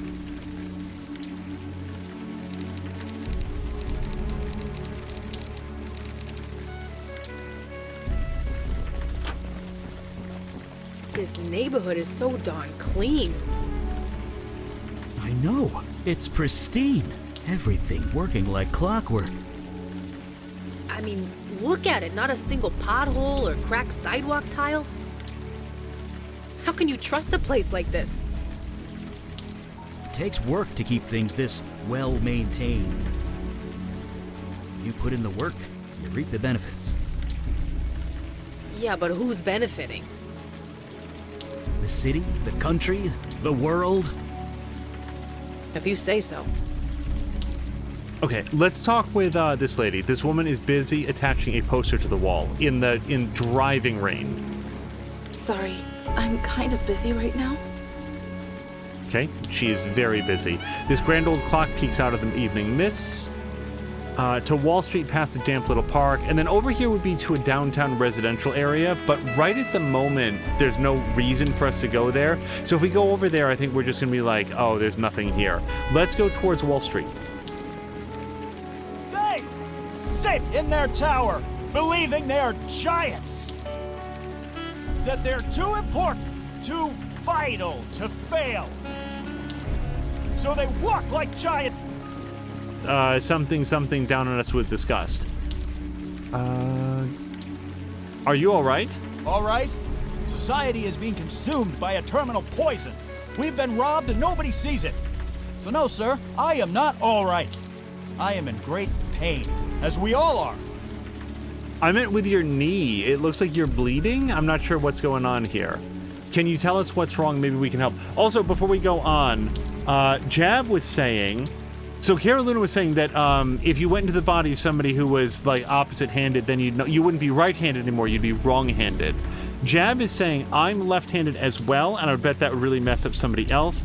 I think it would be like the first time a right-handed shooter tries to shoot left-handed. Very clumsy. Yeah. So, and maybe there's like neuroscience about this. Like I don't know that I can add anything to this, but what does cause you to be like left or right-handed? It doesn't seem like it's a physical preference, so I would think maybe more of like a neurological one, like whether you're left or right more dominant brained, but I don't know. It'd be weird for sure. Also because like that hand physically wouldn't be used to writing, but then your brain is, or at least your mind is.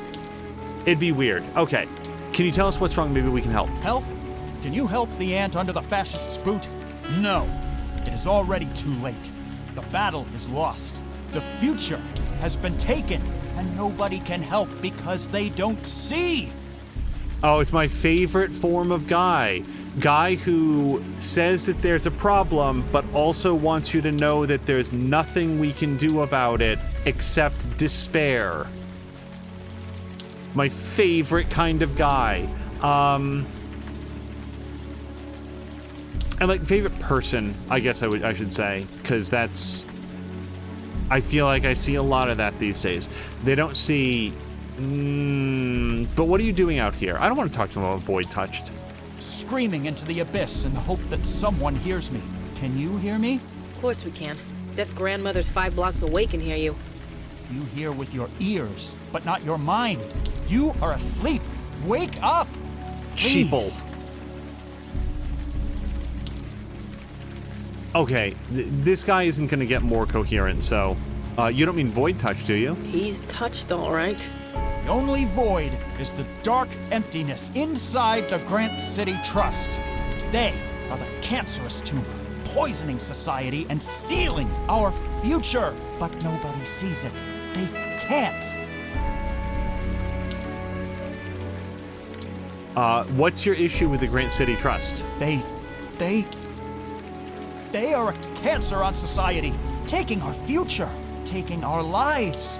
You hate bankers, we get it. Don't get so carried away. I mean precisely what I say. So the future's been taken. Yes, it has. Taken by us. For the benefit of them, the giants on high. Pity the few who are chosen. They know not why. I don't understand what that means. I know. I just hoped. No, this is my cross to bear. You don't mean literal giants, do you? They believe they are giants, looking down at us from the clouds and calling us losers. But they are the losers. They would be nothing if it weren't for us. Who were the giants again? In the clouds, looking down at us from the clouds and calling us losers. But they are the losers. Okay, we're asleep? Yes, because I am the only one awake. Please wake up. Please. Oh, the one person who can see the truth. We'll leave you to whatever it is that you're doing. All right. Well, I guess we'll walk inside and see if anybody recognizes my character, or if we get some sort of like a flashback to what we were doing. Huh, another ghost. Crap. Oh, man. Jesus, listen to me talking about seeing ghosts like it's no big deal. In the grand scheme of things, it's not. Everyone dies. I know that. Thank you very much. I didn't need the reminder. Okay, so we might need to go get Logan. We're not going to do it right now. A portrait of an imperious-looking older man gazes down at you. This plant could do with some water, and that would go back outside.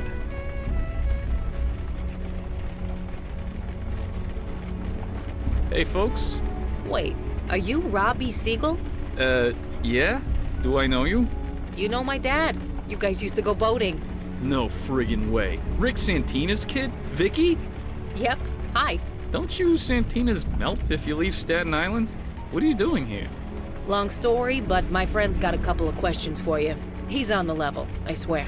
I'll do my best. What's on your mind? All right, Vicky can't talk to ghosts, but she can talk to cops. You know Vicky's dad? Know him? I was the best man at his wedding. Ah, damn it, I missed the last anniversary barbecue, didn't I? Yeah, you didn't miss much. Don't worry about it. Next year, I promise. Look at these people's portraits and tell me if it seems like he's... Maybe her dad got married or remarried more recently. But the way they're talking, we're like, oh, Rick Santina's kid? It kind of feels like he's supposed to be a lot older than she is, like her dad's age, and this guy does not look like that. So you're open late. It isn't late in Beijing, or in Australia. Global world of finance. Someone is always working here, which means someone is always at this desk. Can I go in? Sure, just show me your ID and I'll buzz you right in. I may not have an ID. I shouldn't, but, what the hell. Go right ahead. Ignore him. He's so full of shit, Robbie. And you talk just like your old man. Don't ever stop. Sorry, I'm just messing with you guys. The late shift gets boring. What can I say? Thanks for your time. See you around. And your negligence. So, a bank of elevators to usher you into the inner sanctum. Let's hit it. Whoa, sorry. You gotta show me your ID card if you want to get in. Wait, didn't we just... Did I misunderstand the conversation? Hey, folks. Hey, Robbie, didn't you used to work the desk at Bellevue Mental Hospital? For a bit, yeah. Hated it. The lights were always on the blink, and the radio never worked. This place is better. They're just as crazy, but at least they're crazy rich. See you around. Wait, but seriously, didn't he just say, I'm just messing with you. Go ahead. Who cares? Who cares? You got Rick Santina's kid with you. She's good. She's a good egg. I know her.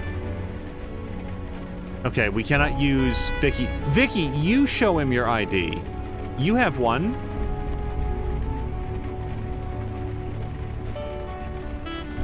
Okay, so let's assume that Jason Grant is going to be important. Maybe we can use his ID. We'll rip off the plaque.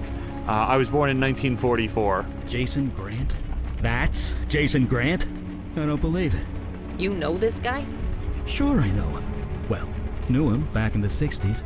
Jason was just a fresh-faced kid then. He got old. And Kira Luna is confirming that, like, we could just walk past. Whoa, sorry, you gotta show me your ID card if you want to get in. This seems like bullshit. You know what it actually seems like? Another bug. But let's leave. So there's a few different things that we could do, but since I don't really want to switch out for Logan right now, let's talk with... Hey! Sit in their tower! Believe Mr. it, they're Look. giants! Okay, no. Detective Looker.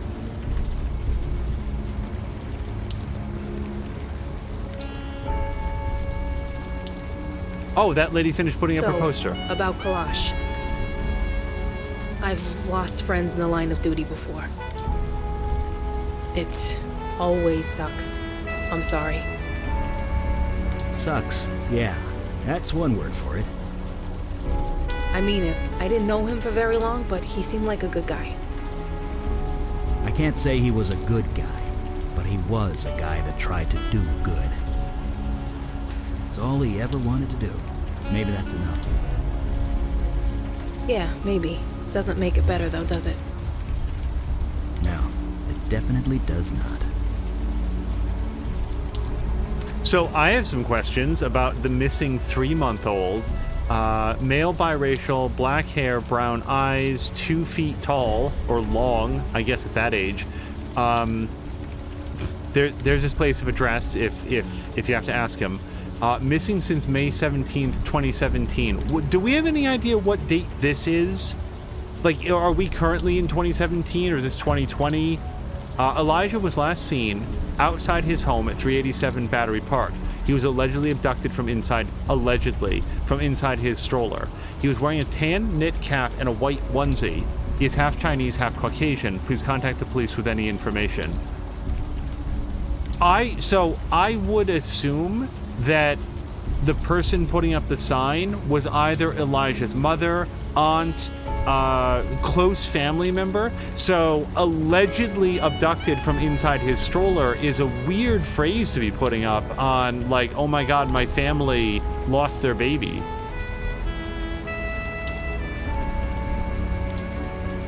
Now, blah blah blah was asking, how would mind transfer... Well, I won't let one mistake destroy everything I've built. I won't.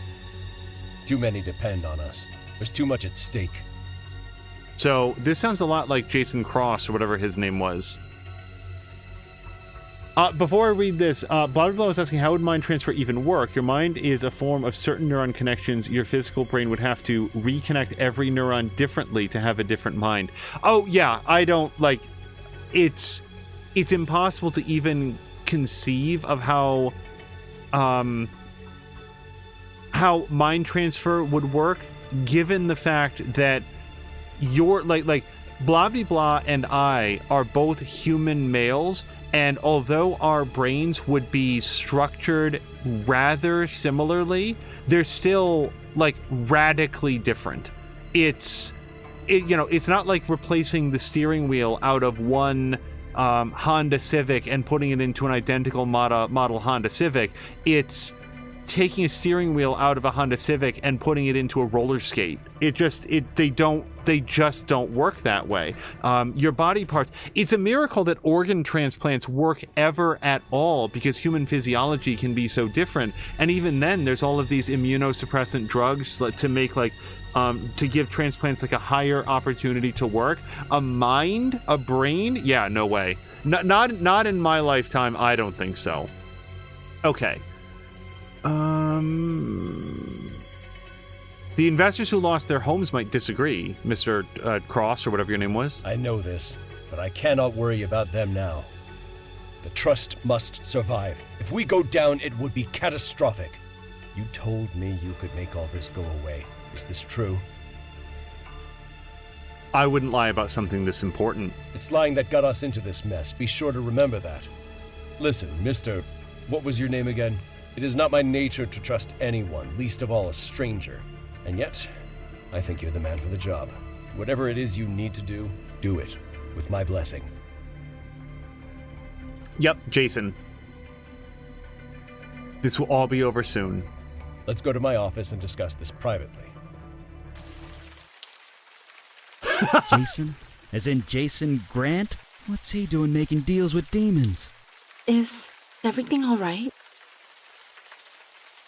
Should I call an ambulance? Oh, hi. No. Our friend is just having an episode. He gets them sometimes. No, never mind. It's not my problem. See? Totally fine. Well, you seem all right. Just be careful around here. Well, just be careful.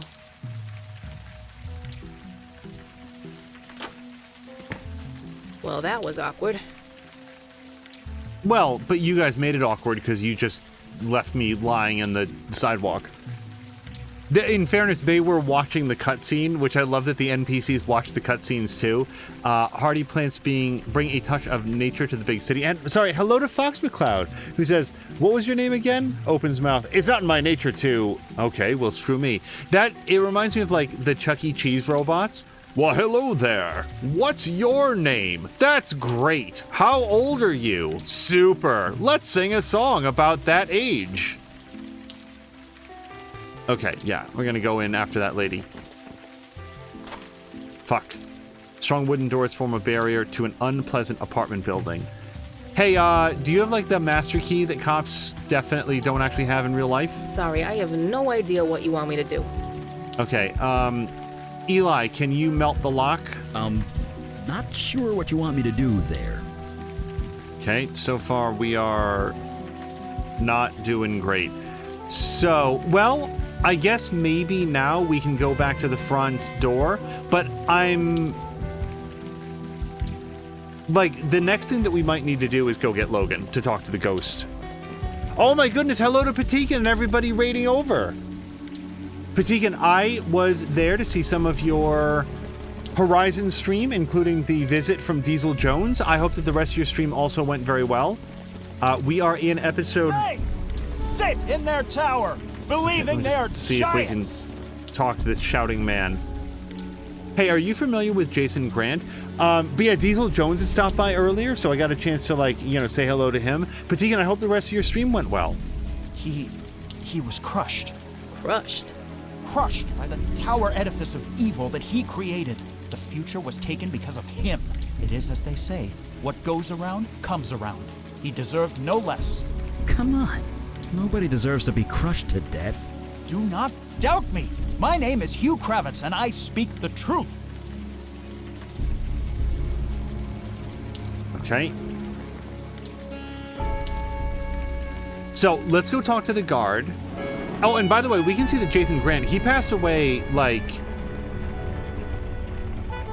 So now we do have a date, because Jason Grant was talking to Demon Me, and that means that, like, whether it was this year or last year, we are currently either in 2017 to 2018. Hey, folks. How's Donnie doing these days? He's still doing Little League? Jesus, that was 15 years ago. Donnie's a cop now. No friggin' way. Where does the time go? Don't retire if you can help it, Vicky. Take it from me.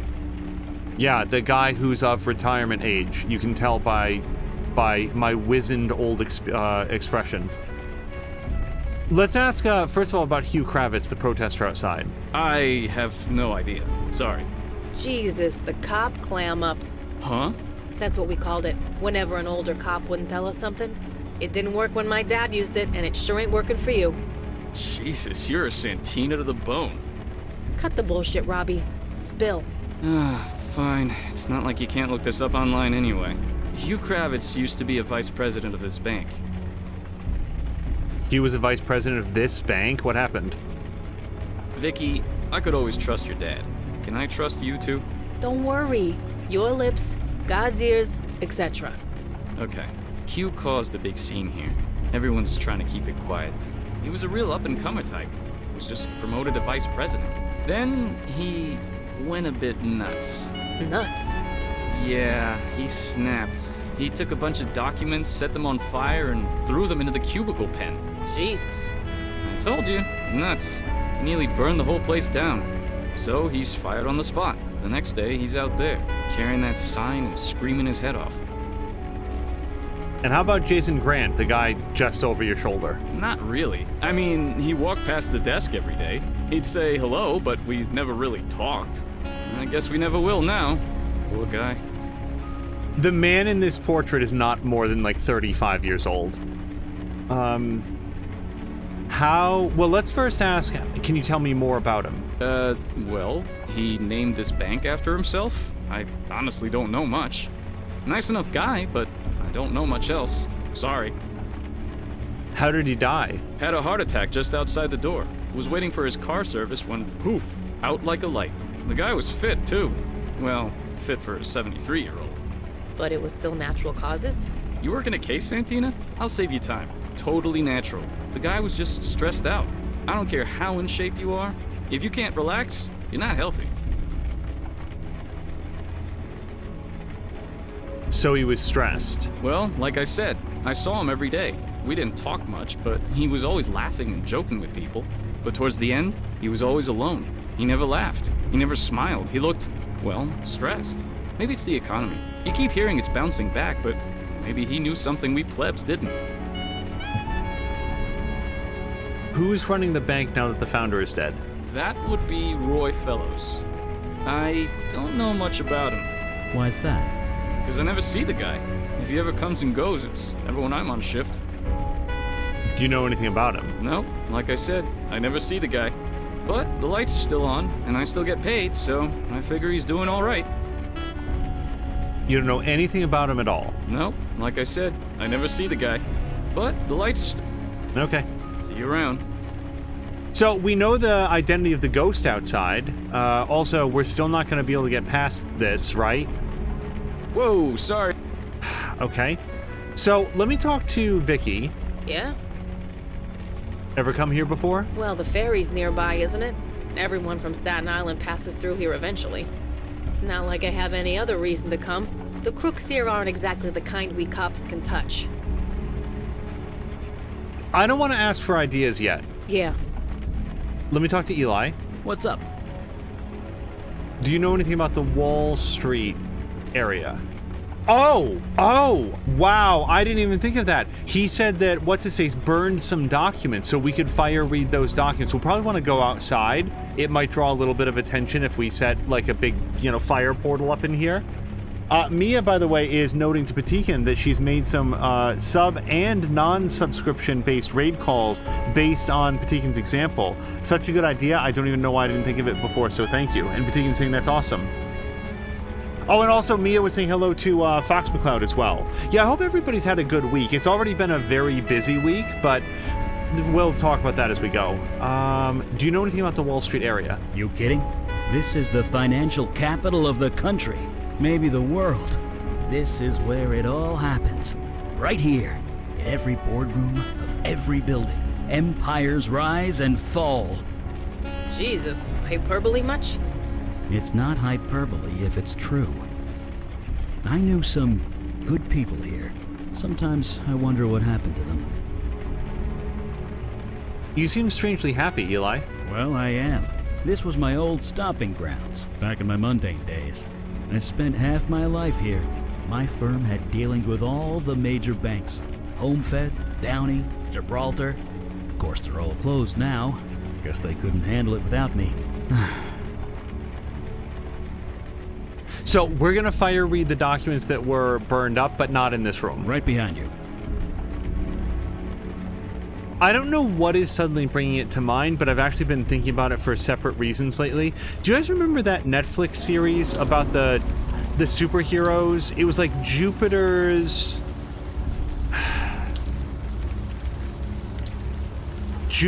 something. What a weird show that was. Like, incredibly slow paced. What's up? Okay, let's fire read something. I'll do my best. What do you need? It felt like there was so much time and energy. The entire first season was setting up for things that they wanted to do in the second season, and then, like, it just got canceled because it was very, very, very slow paced. I don't know what suddenly, but you know what it is? Sort of the idea of like a wealthy, up-to-do banker that falls on hard times, and oh man, this sucks, and I'm older than I look.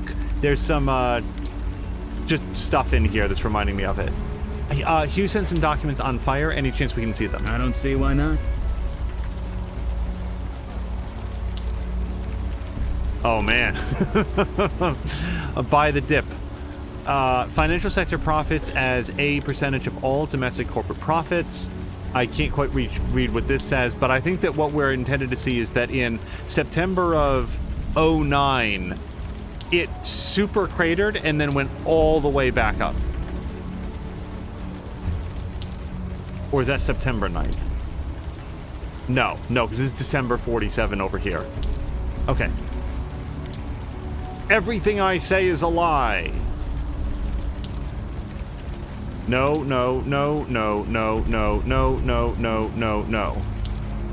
Please let me confess. I will burn it, I promise. We're gonna have some chat with Roy Kravitz, or whatever his name is. Hugh Kravitz. I took your... Wow, okay. This is a thing to write down. I took your child, Travis. Fellows made me do it. I'm so sorry. Fellows made me do it. Fellows made me do it. So, Roy Fellows, the new captain of the bank. I can't confess. I can only write it down, then burn it. I can't break free. I can't escape. Help someone. Jesus. A kid. He took a kid. Shit. Should I call the local precinct? I know a few guys. I think this might be a little out of their league.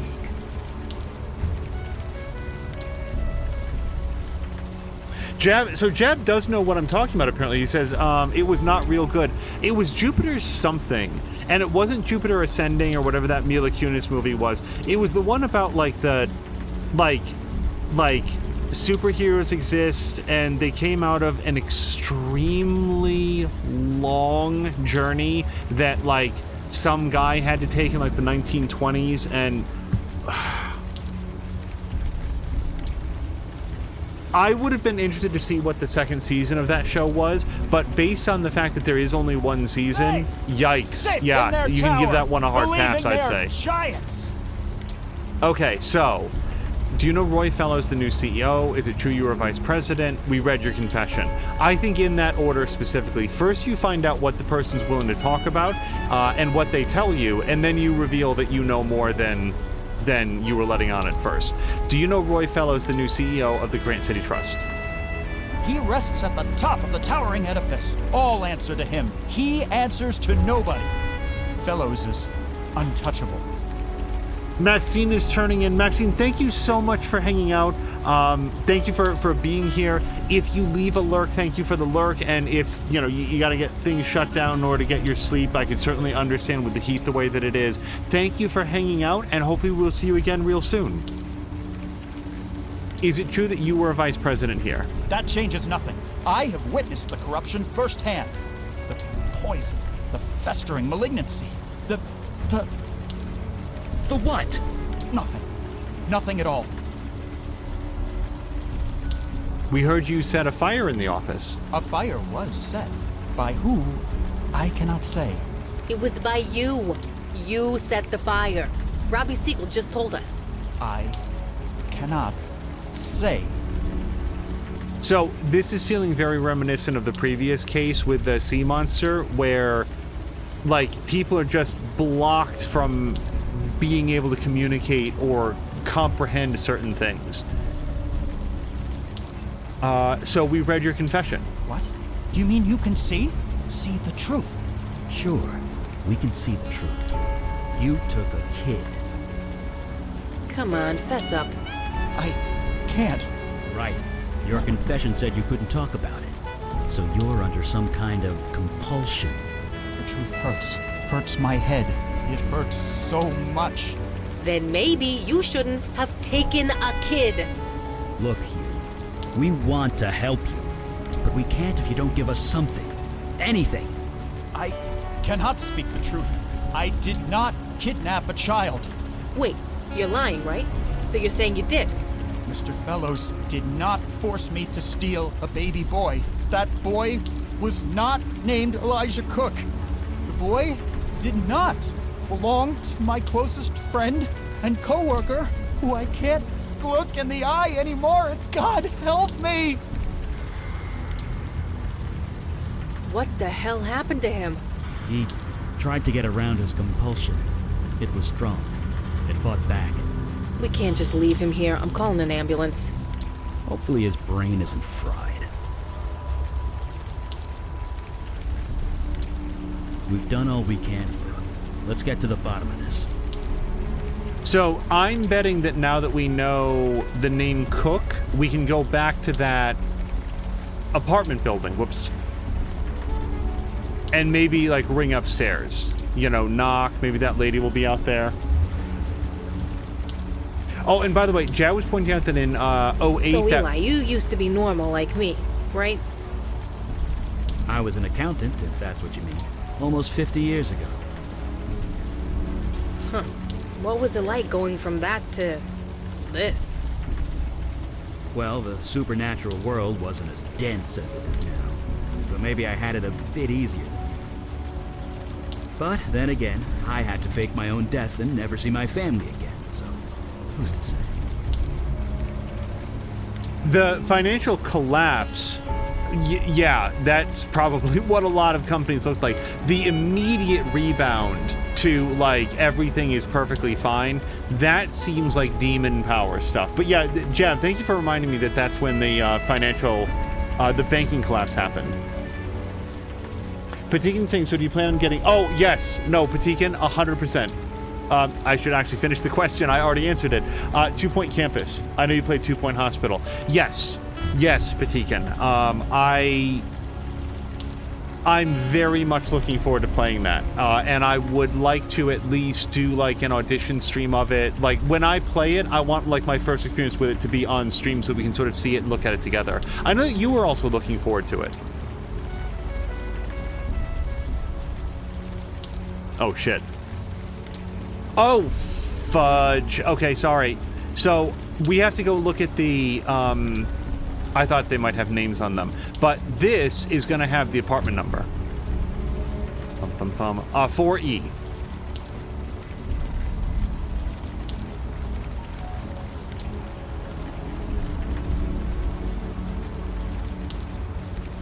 Now, partially in, for 2 Point Campus, what I'm... like, I have very high expectations for that based on how much I enjoyed 2 Point Hospital. I guess the only thing is that I don't want to, like, know a lot about it before I play it. I just hope that it doesn't feel like a palette swap, where instead of laying down hospital rooms, you're just laying down classrooms. And aside from that, it's just people going around to, like, different rooms. I have high expectations that it'll be, like, its own thing, and not just, like I said, the same exact thing with a different skin laid over it. But I loved 2 Point Hospital. Yeah, who is it? My name is Angel. I have some information about your missing son. Well, I mean, why not just cut to it? Yeah. Yeah. You do? I think it has something to do with the Grant City Trust. The Grant City Trust. I knew it. I just knew it. You better come up. I'll buzz you in.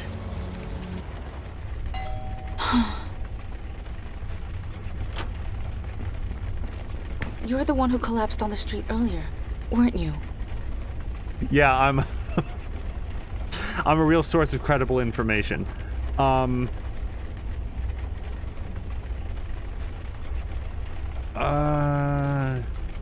Here's the thing. Like, as soon as you lie, you're a liar. This woman is very desperate. Let's not do that. I am fine now, don't worry. We don't want to give her any reason to doubt that we are here for, like, the best interest of her and her family. So we're fine, don't worry. I honestly don't care. You said you have information about my son? It's been 3 months. I thought the police had given up. But You're not really the police, are you? Well, we're 1/3 the police. Jab says Jupiter's Legacy. Yes, that was the show. That was like it was very well made, and I think I talked about it at the time. Jupiter's Legacy had, I would estimate, about 90 minutes of story stretched out over like 6 or 8 episodes, like 6 or 8 1-hour episodes. It was really something. No, but you can trust us. We want the same thing that you do. Trust you? I don't even know you. Vicky Santina. The guy in the hat is Eli. I see. Appropriate. Appropriate? Nothing. Everyone thinks I made it up. They think I'm crazy. But I know what I saw. I know what happened. You can trust us. Whatever you tell us, we'll believe you. He disappeared right in front of my eyes. I took him out in the stroller. We go running in the morning, and he just vanished.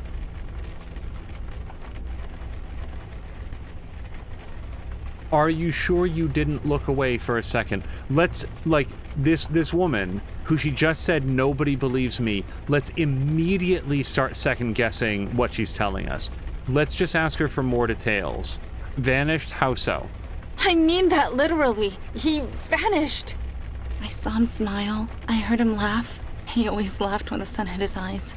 Then he just melted into nothing. I thought I was having a breakdown. I thought I left him in his crib or something. But I looked everywhere. He was just gone. The police don't believe me. They think I was negligent, that I left him alone, that I'm a bad mother. But I'm not. I saw what I saw. He disappeared. We believe you. I don't care if you believe me. He just needs to be found. You said the Grant City Trust was involved. Is that true? Yes. Hugh Kravitz was forced to do it by his boss at the Grant City Trust. Hugh and the Grant City Trust. I never liked that place. I never liked this city. We should have just stayed down in Florida. Can we ask you a few questions about what happened? Sure. Whatever it takes.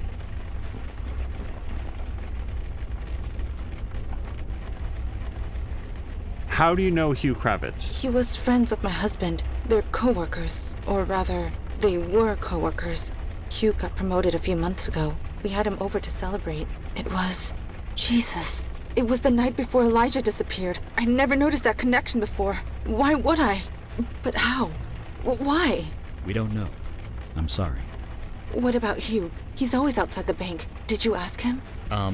He's kind of unconscious right now. Of course he is. What does that mean? Is he frequently unconscious? Why was Hugh protesting outside of the bank? I don't know. He would never talk to me. He wouldn't look me in the eye. I guess now I know why. Do you know Jason Grant? I have to say, like, right at this instant, Jason Grant feels entirely unrelated to the proceedings, except that we saw his shadow talking to my demon, so... Didn't he, die? I don't know much about him. Sorry. This feels like maybe not the thing we want to dwell on, but how did Elijah disappear again? Like I said, I took him outside for a walk in the sun. Then he just disappeared. I didn't imagine it. I know what I saw. Your husband works for the Grant City Trust. Can we talk to him? Travis doesn't live here anymore. He went to a hotel, I think. He won't tell me where. Shit, I think that he thinks that she was also negligent. He moved out?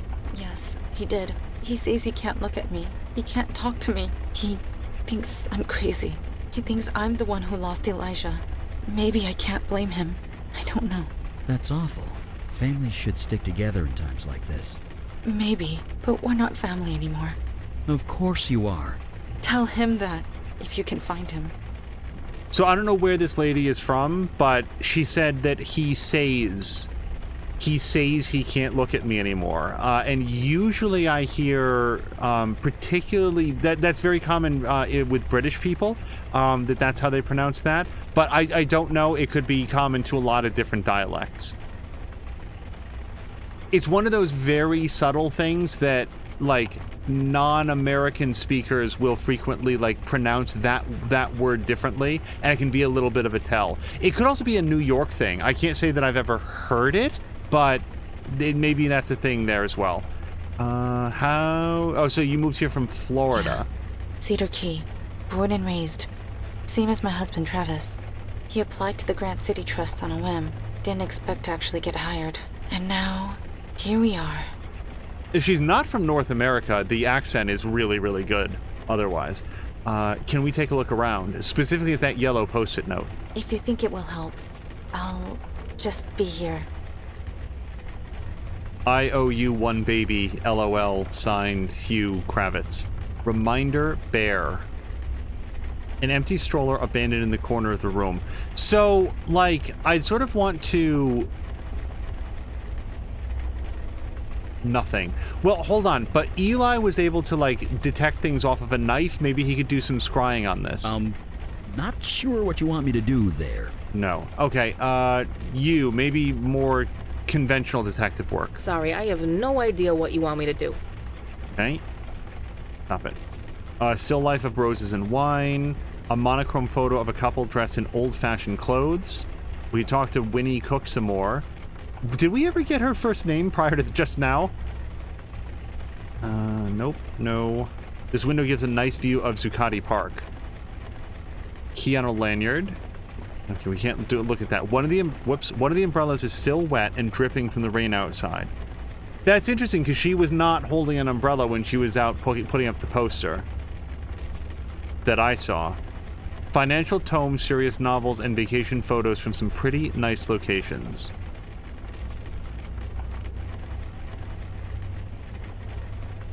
And this door leads into a bedroom. Okay, let's go look in here. Expensive looking wooden crib. Eli, did you pull out your black light again? Some faint glowing residue is spread out on the mattress of the crib. Ugh, look at that stuff. Is it glowing? It's cast off, I think. Residue that's sometimes left behind when magic is used. Magic that could, say, disappear a baby? Yeah, I don't know what else it could be. Whoever did this, they were careful. This spell has a very strong veil around it. Otherwise, Winnie Cook would have seen it. Instead, everyone thinks she's crazy. Yeah, I can relate. Not enough people are considering the possibility that the Predator was here. It's a cute bear dressed up like an old-timey detective. Jesus, Griff the PI bear. They're still making these things? Me and my two brothers all had one growing up. If you're a kid in a cop family, you're practically issued one in the womb. So I want Eli to look at this again. Not sure what you want me to do there. Really, the man can, like, scry demon energy off of a knife months after, like, the demon last handled it, but he has no idea why we might want to have him look at, like, some bodily stains off of a magic user. Mask looks old, possibly an antique. The alarm isn't set. Well, I guess there's no reason to wake up right now. A solid oak bed, neatly made. This wouldn't be $1 million view in most cities, but this is Manhattan. This is pretty cool view. Painting of a lady in a hat. Heavy set of drawers with baby photos on top. I'm also looking for anything that has, like, the hand symbol. Like this, a sleek desktop computer set on an oak counter, whatever.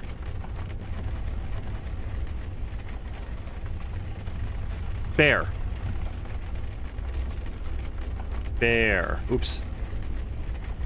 No. Okay. It said reminder bear. I thought that might be worth a shot.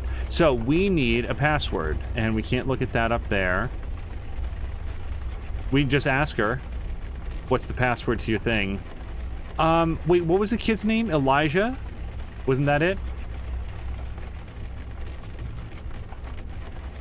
No. It's not going to be Winnie, and it's not going to be Cook, and we don't know her husband's name. At least I don't.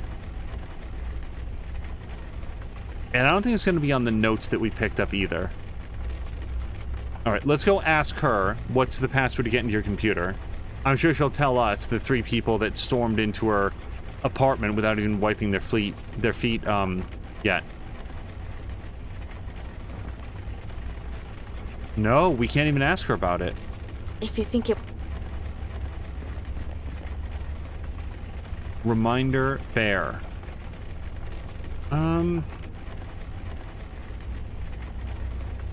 I feel like we need to take another look at that bear. I don't know why the key on the lanyard gets us nothing. Nothing found.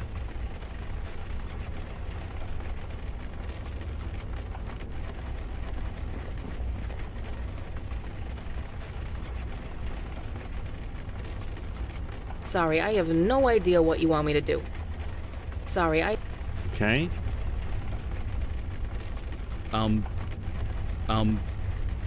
Jesus. Me and my two brothers all had one growing. So Griff the PI bear. Like an old-timey detective.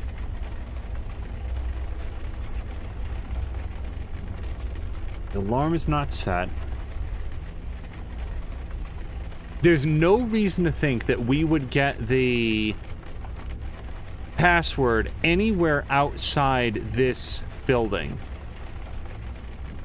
An expensive-looking wooden crib. There's like a magic stain in it. I mean, again, we could go get like Logan and Mundana and have them take a look at it, but I feel like this game is probably made that you're able to solve the cases with any two people. So... Sorry, I have... Nope. Okay.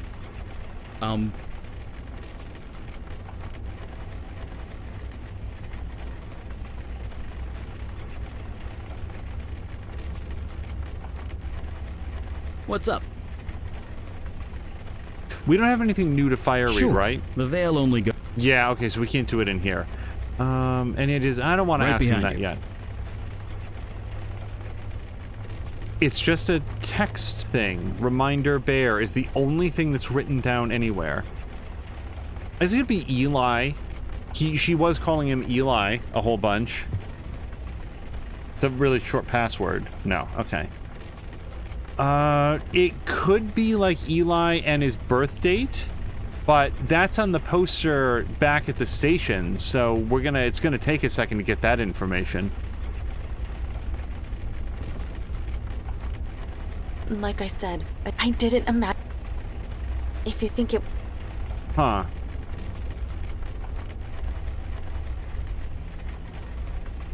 A small handwritten note.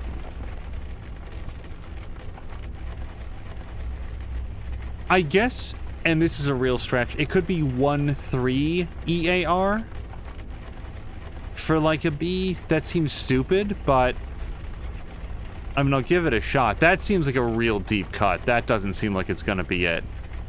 And we can't talk to her about anything else. The way out of the apartment. Okay, let me just, even though I already did this, let's just take a quick look. Whoops. No. Bear. Bear. Bear. Okay. So... we fire read everything that we can. We talk to her about everything that we can. We've got the crib and the bear. Why does it say reminder bear? Why does it say that? There's a bear, there's also a separate bear in here, but we're not allowed to look at the empty stroller any closer than we already are. Wait, maybe it's what, hold on. Maybe it's the bear's name. Hold on. Vicky, look at this again. Sorry, I have... Jesus. Griff. The PI bear. Griff the hold on, let's try Griff.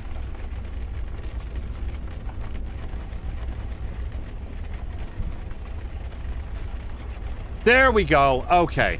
I knew that, like, why does it say reminder bear? I mean, why would they put their password reminder in the other room? But it's got to mean something. Here we are. Gloria Cook, missing you already. I guess you've moved in by now. I can't believe you're living in New York. How's Winnie adjusting? I imagine a lot has changed since I lived there. There was a Chinese place on Lex that my dad used to take me to. You think it's still there? Love, Mom. Okay, so Gloria is her husband's father. Hi, that's the wrong phrase. Gloria is her husband's mother, is what I'm picking up. And then Hugh, I can't wait to hear what Hugh Kravitz has to say. Oh, ha ha ha, says Gloria, in response to Travis Cook. Okay, so Travis, Winnie, Gloria, Hugh. Travis Cook wrote, there were Chinese restaurants back then. Didn't they get overrun by all the dinosaurs and woolly mammoths? Miss you too, signed Travis. Hugh Kravitz said, response to Methead, hey, you're a Mets fan, right? Boss man gave me tickets for the game this weekend. I'd go, but they're playing the Sox and I might get lynched. You want to take them and see the Mets lose? Signed Hugh Kravitz. So, undisclosed for no subject. For all networking and security needs, contact Tomo. Julie Beckett writes, your mom just told me I can't believe it. I'm going to be a great aunt. I'm so old. Wi-Fi is spotty here in Tibet, but I leave in 2 weeks from Mongolia. Come join me while you have the chance.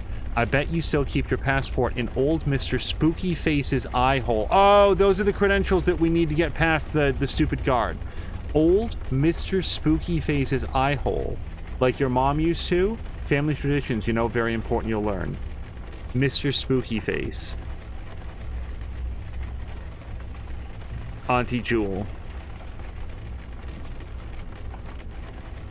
I don't know who Mr. Spooky Face is. I don't feel like we've seen any portraits around. So Gloria writes, Burr, I forgot how cold New York could get. Back in Florida, still thawing out. Elijah is a perfect name. I'm sorry for getting so emotional. It's been almost 50 years, but you never really forget, do you? Treasure that kid. Treasure your family. Take nothing for granted ever. I'm so happy for you, I can't take it. Hugh wrote, leave Shmeev. Dude, that kid is adorable. Good thing he takes after Winnie. You come back to work tomorrow, yeah? Better hurry up. Hurry back before all your clients switch over to me. Miss your buddy, Hugh. Julie Beckett writes, Sis sent me pics, lots and lots of pictures. I love them, send more. You named him Elijah? I cried in the middle of the Jaipur temple when I heard. Other than Julie Beckett is like Jodie Kay, basically. I had to leave the tour group. I love my family. Spoil that wife and kid of yours rotten. I'll be visiting soon to help out. Signed, Auntie Jewel. Oh, Jewel is short for Julie. Really? I don't think I've ever known a Julie who went by Jewel. Maybe Jules? I guess I've heard that. Okay, last two. Trav, I can't imagine what you're going through. If there's anything you need, anything at all, just ask. I'm so sorry. Signed, Hugh.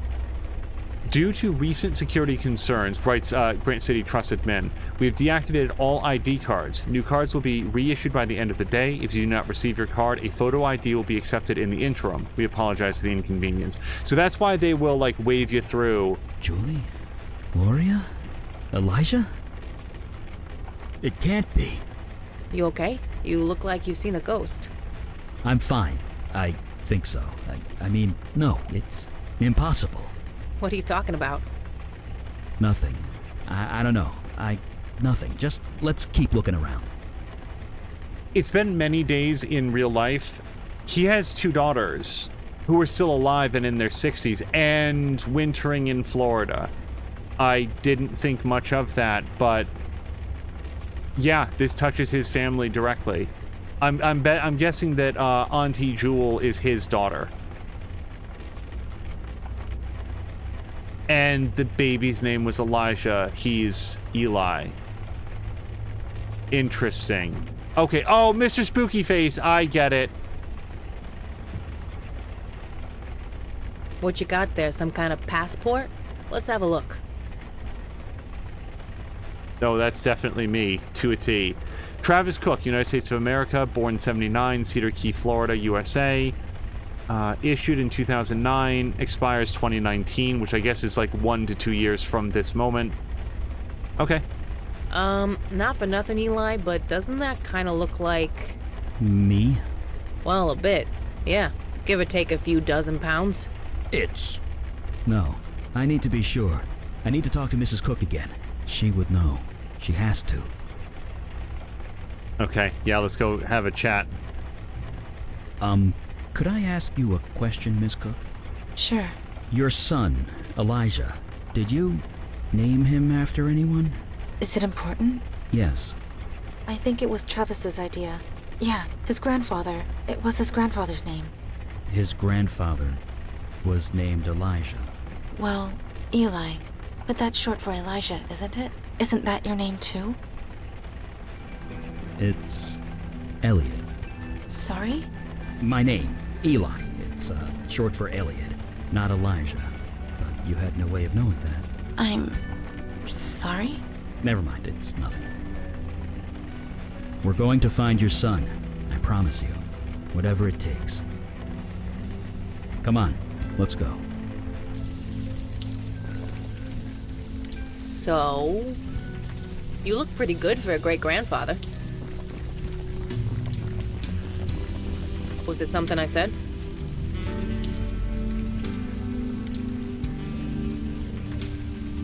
Okay, I wasn't sure if there was more to come. Mandana, how'd you get here? That is not important. I am concerned. Yes, of course you are. Eli, please. We must get after him. Quickly. Please, we must hurry after him. Okay.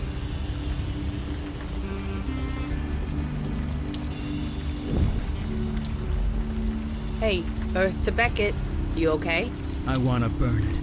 I want to burn that bank to the ground. What could stop me? Hell, who could stop me? We still want to save the baby, though. That seems important. He's clearly not all right. We'd stop you, Eli. You know this. You damn well better. I wasn't going to do it. Don't worry. I'm not him. But I want to. I really want to. You understand that, right? Eli, you know where this path leads. You promised, Madonna. You went collage. You said if I faked my death, if I cut off all contact with my family, they'd be safe. Safe from Alden's hunters, yes. This is something else. Yeah, it's something else, all right. And they're gonna be sorry. Of that I have no doubt.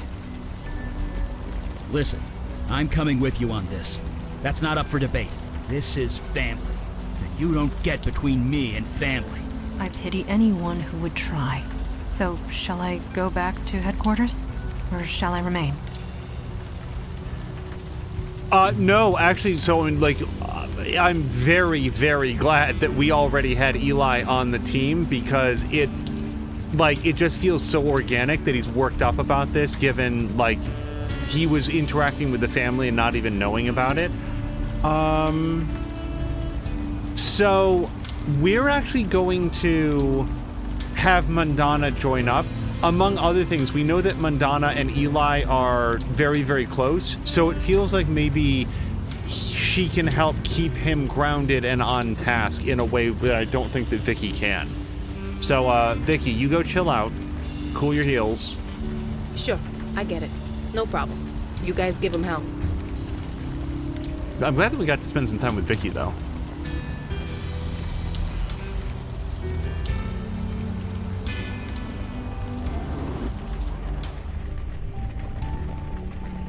Okay, so we now have an ID. Is this supposed to be your passport? No. Then I don't know why you're showing it to me. Okay, use passport on Eli. Why are you showing that to me? It's... Oh, right. Good idea. Give it here. Thank you for finding my passport, sir. Remember, folks, he was an accountant, not an actor. So,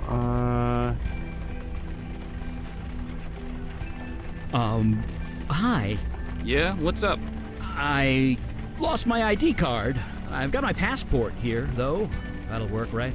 Sure will. What's your name? Travis Cook. Here you go. Is, everything okay? This passport picture was taken last year? Yeah, sure it was. Dude, you've lost a lot of weight. What's your that. I've been doing,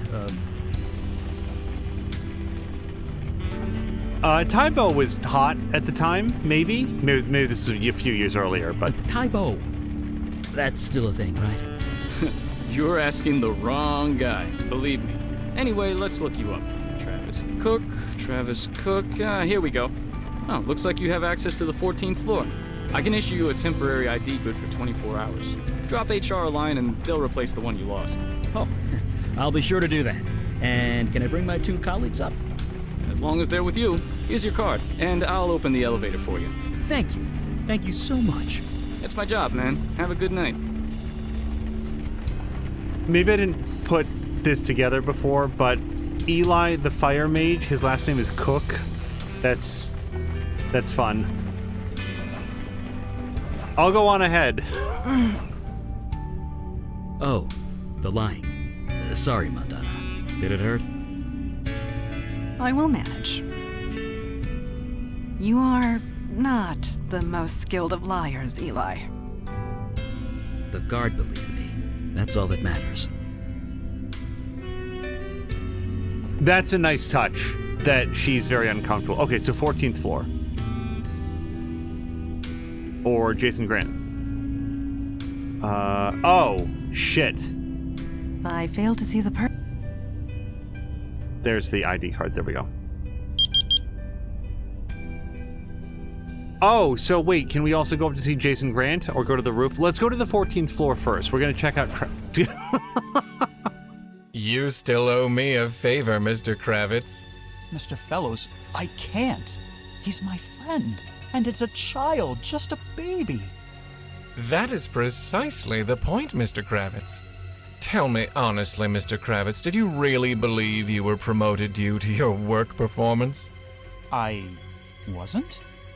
No, Mr. Kravitz. You have a close relationship with the Cook family, one that I chose to exploit. Tonight, Mr. Kravitz, when you celebrate your promotion with the Cooks, place the charm around the baby's neck, Mr. Kravitz. When the sun rises, the child will be mine. I told you I won't do it. I can't do it.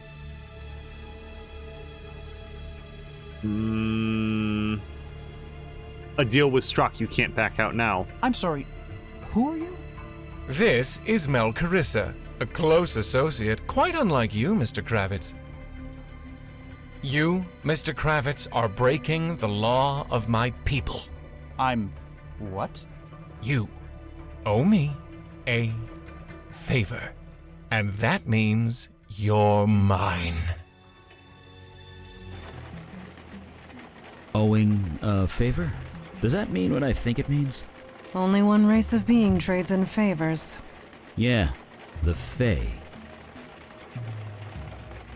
A tempting snack machine crammed with candies and chips. Trash can has been recently emptied, but no ashes inside of it. This sign describes the many wonderful snacks available to the workers at this office.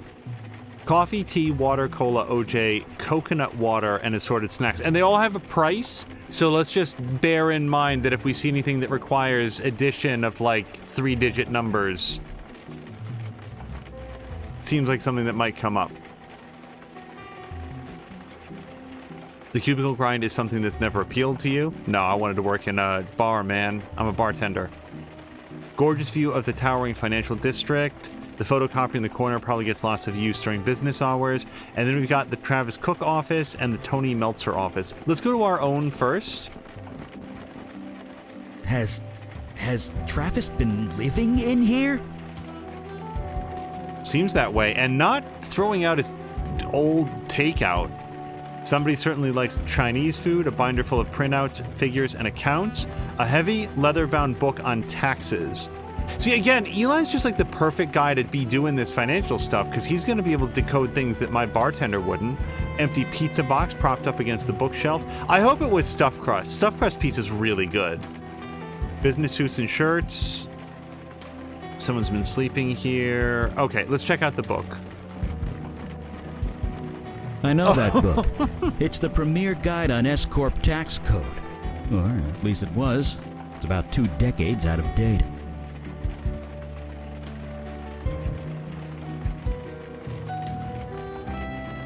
Sorry, Cara Luna, I looked over. The thing I was laughing at was the Fae and Cara Luna, the guy owes them a favor, so Cara Luna put in favors. I love it when people recognize like the easiest pun in the room, and it just takes me completely by surprise. So let's use tax code on Eli. Let's use Eli on tax code. Not. Okay. Can I look at this, or this is meaningless to me? Why do I want a book on S Corp tax code? I guess we'll have to figure out as we go. There must be some purpose to that. Oh, a well-worn note was hidden under the book. Click to view. Man, snake, dog, old man. MSDO. Use note on book? No. Use book on note. I don't. Use Eli on note. Use Eli on book again? No, okay. So, we've got a very cryptic note. Man, snake, dog, old man. No idea yet. Okay, anything else here?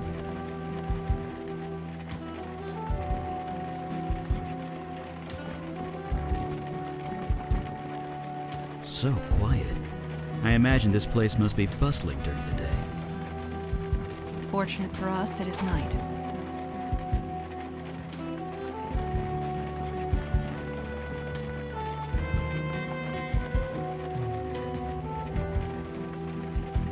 Yeah, I don't see anything here that's like man, snake, whatever. Man, snake, dog, old man. What is that?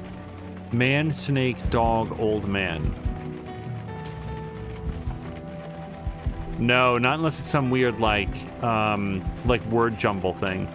Cubicle grind. Okay, let's go back into the elevator. Let's see if we can go up to the roof or something. We'll just put the swipe card in. Oh, perhaps. Okay, it looks like we've already done that part. So let's check the roof next. I feel like things are going to get real in Jason Grant's office, so we'll save that. We can call the elevator. All right, and then we've got a keypad lock for the exit to the roof.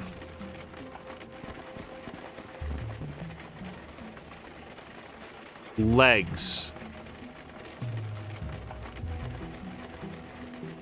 Oh, got it. Okay. So the clue is legs, and here man has 2, 0, 4, 3. Because the old man, you know that stupid riddle where it's like what walks on 4 legs in the morning, 2 legs in the midday, and 3 legs at night? It's like a Riddler thing that he does with the Batman, and the Batman solves it by saying, oh, you crawl around when you're a baby, and then you walk around on 2 legs when I'm punching you to death, and then after I put you into a split cast, then you walk around on 3 legs with a cane for the rest of your life. So the code here is 2043.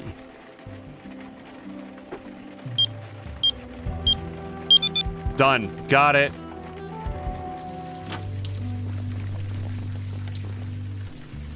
It's him. It's really him. Oh, is this the actual Travis Cook? Guys, I didn't even know what we were looking for.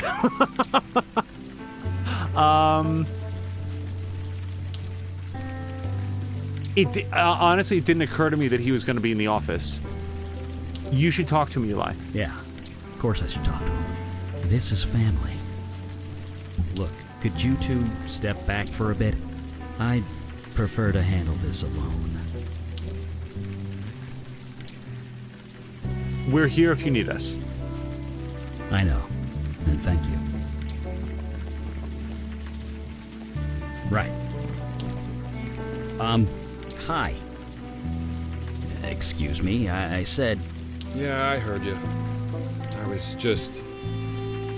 Sorry, do I know you?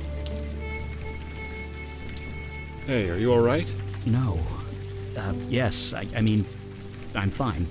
I might have a tissue somewhere if you need it. I'm fine. It's just...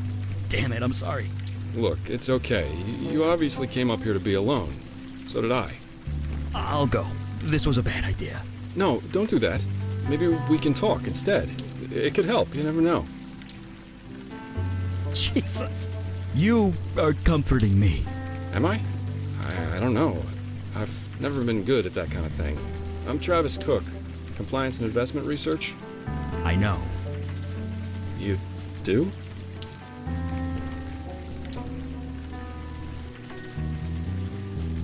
Huh. So here's the thing. I spoke to your wife seems unnecessarily ominous. I saw your office, which, he's definitely living here. Oh, you know what? I didn't even, put together the fact that he said that he was going to go live in a hotel, but he wouldn't tell her where. He's just living in the office. I'm, slow on the uptake today. I'm here about your son.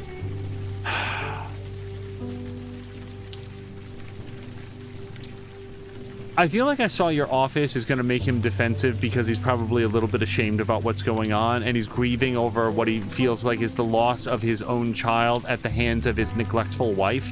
I spoke with your wife. I don't know. That feels a little bit weird. I'm here about your son. Your son. His name is Elijah, right? We're looking for him. You're here about Elijah? Yes.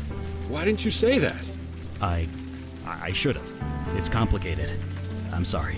I don't care. If you have something to tell me, tell me. Mia is saying, wait, is that how the riddle goes? I'm pretty sure that's the Batman version, right? He rips up one of your legs such that it has to be amputated, and then you've got the two crutches and the one leg left. That feels like a Batman answer.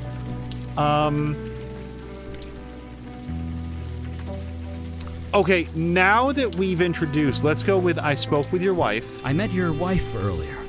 You spoke to Wynn? Does she know I'm here? No, but she's in a bad way. She needs you. She doesn't need me. She needs something else. She needs her husband. Well, maybe she should have thought of that before she... Before she what? Before she lost him. My son. My baby boy. Winnie did not lose your son. Your wife didn't lose your son. Not exactly. So you believe that he disappeared? It doesn't matter. She's hurting. You don't think I'm hurting too? Of course you are. My son is lost. Maybe dead. And it's her fault. That's not fair. I know she didn't mean it. I know she's sorry, but I can't be with her. I can't look at her. Not yet. Not until she tells me the truth. It hurts too much. I feel like going back to the office, that feels really awkward. Do we know that his son is alive, though? In the vision, we saw that, dude was like, the child will be mine, but that doesn't necessarily mean alive. Hugh Kravitz, rather, kidnapped Elijah. Your son was taken by Hugh Kravitz.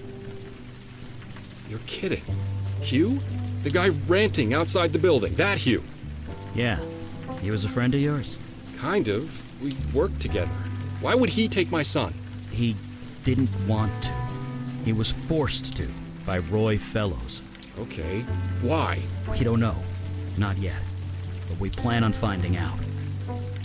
I'm just letting you guys know that if I was convinced by this guy that man knew something about my missing son, the rest of that conversation would have happened halfway down the elevator shaft, because I wouldn't have waited for the elevator to get to the ground floor so that I could have beaten that guy against a concrete wall until he told me what happened to my son.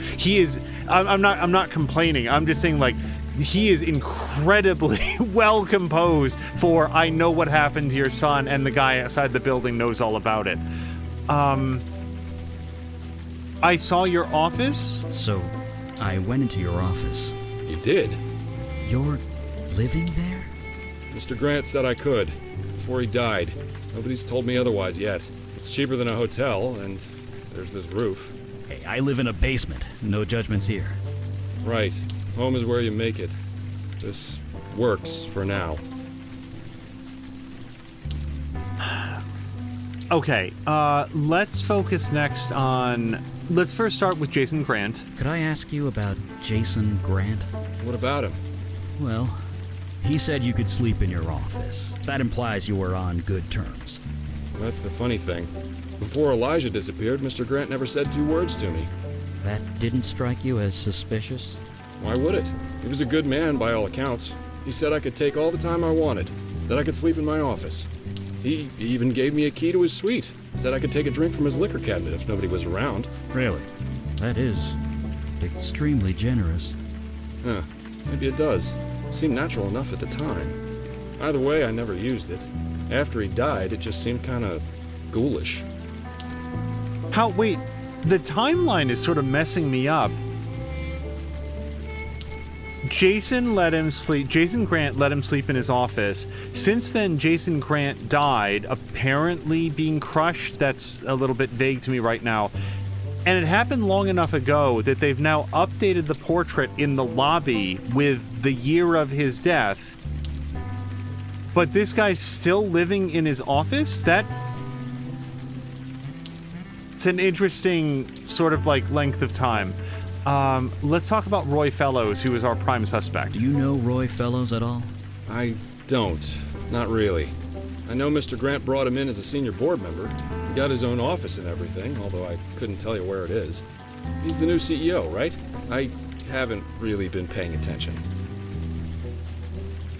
Also, like, just for clarity, the super messy office makes a lot more sense when you're, like, eating to survive and you're, like, racked with guilt and concern and worried about your, like, missing son. And, like, my wife is telling me a story that it seems completely impossible, and yet I love my wife and it doesn't feel like she could possibly have done anything. Like, he's in a weird place right now. The key to Grant's office. This key to Jason Grant's office. Do you still have it? Yeah, I do. Why? I was hoping to take a look around. You think Mr. Grant was involved with what happened to Elijah? I'm pretty sure this whole bank is involved. Mr. Grant can't exactly object, can he? Here, take it. If you find anything, let me know. Thank you. I really don't feel comfortable saying your son is alive. That may... It feels dangerously at risk of providing false hope. Go home to your wife. You really should go home to your wife, Travis. I told you, I'm not ready yet. Okay, we're gonna say this. I'm not sure that I feel real good about it, but it's better than saying your son is not alive, right? Elijah's still alive. I know it. A lot of trouble was taken to kidnap him. There has to be a reason for it. That doesn't exactly make this any better, you know. I know. Okay, Travis. I'm going to leave. You take care of yourself. Hey, wait. Yeah? Who are you? You're trying to help me, but I don't even know your name. My name? It's Eli Beckett. That's my... I know. It's just a coincidence. Yeah, I guess it has to be. Funny, though, huh? Yeah. Funny. Okay, I take it back. His last name is not Cook. Don't look at me like that. I'm fine. Let's keep going. Okay, key to Jason Grant's office.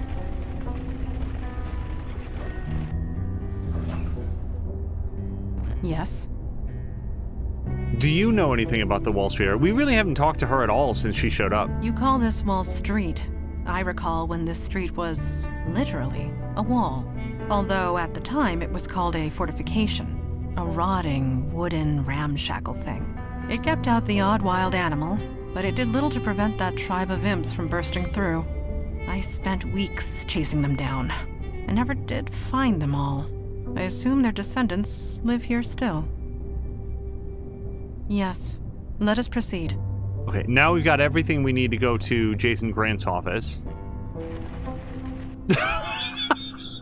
Fellows did it. Never gets old. He saved the firm. The world's markets have restabilized. Money appeared where it wasn't before. Nobody's going to jail. And now he says I owe him some favors. He wants a seat on the board. A partnership share. It just, I'm never prepared for the scene loading in and my character just immediately keeling over.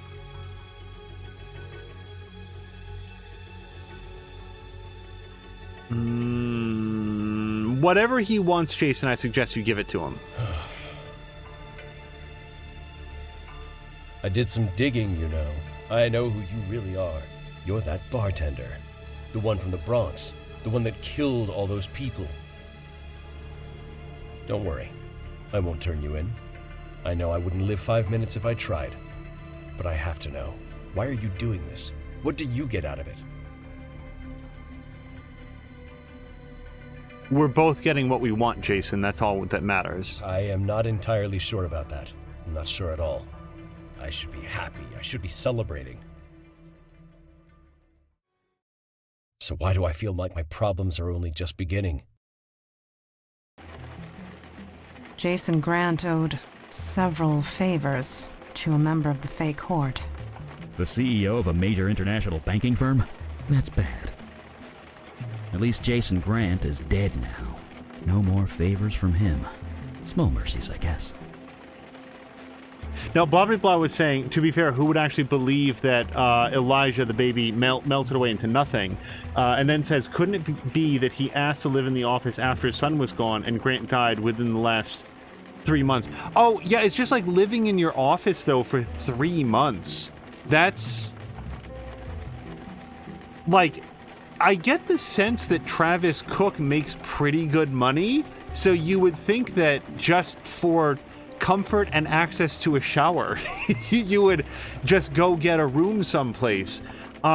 Also, like, maybe we'll learn more, but right at the moment, what's his name? Jason Grant doing his whole, like, oh man, thank God, the company is saved. Jason Grant was a based on everything we can see, a multi-millionaire before the financial market crash, and probably an even more of a multi-millionaire after the market crash. And like he said, oh yeah, no one's going to jail. This is great. I don't have a lot of sympathy for this guy.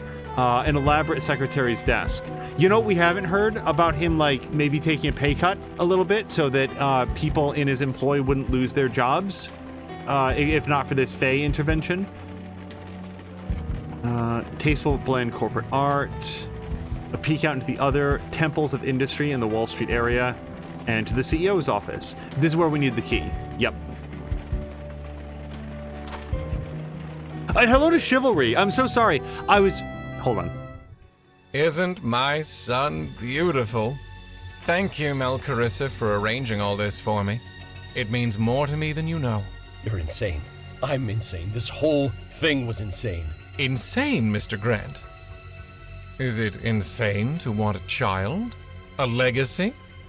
I have to stop you. I need to stop you. It's not like he could get a baby any other way. I mean, he's wealthy and powerful. That's the opposite of having a date.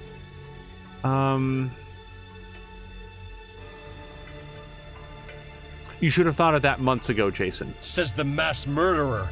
And what are you doing here anyway? I still don't understand what you want. Now, Mr. Grant, Mel Carissa's reasons are his own. But you still owe me a favor. No, we kidnapped a child for you. I don't owe you a damn thing. Not anymore. Remember what I did for your precious firm, Mr. Grant? Manipulating global markets? Adjusting the ebb and flow of transactions? Sending them all to your coffers? All without tripping any alarms. Quite an achievement if I do say so myself. So yes, Mr. Grant, you still owe me a favor. What do you want now? I want the firm, Mr. Grant. Full ownership. You can keep the office. Consider it a gift. Fine. I don't deserve it anymore. It stopped being mine a long time ago. It is done! Indeed, it is a fine empire. And one day, my son, it will all be yours. Deals with the Fae. Will mundanes ever learn? Oh man, poor Mr. Grant. Now he's going to have to decide which of his many different houses he's going to have to live in this week. An impressively capacious liquor cabinet. It sounds like it's probably the same key since what's-his-face Travis was told that he could have a drink if he wanted. An old-fashioned blotter. Ooh. A very pressable button embedded in the desk, rather. A discreet safe. Okay, before we do that, let's try the key on the thing. I don't see... Okay, before we do that, let's try the sword on the thing.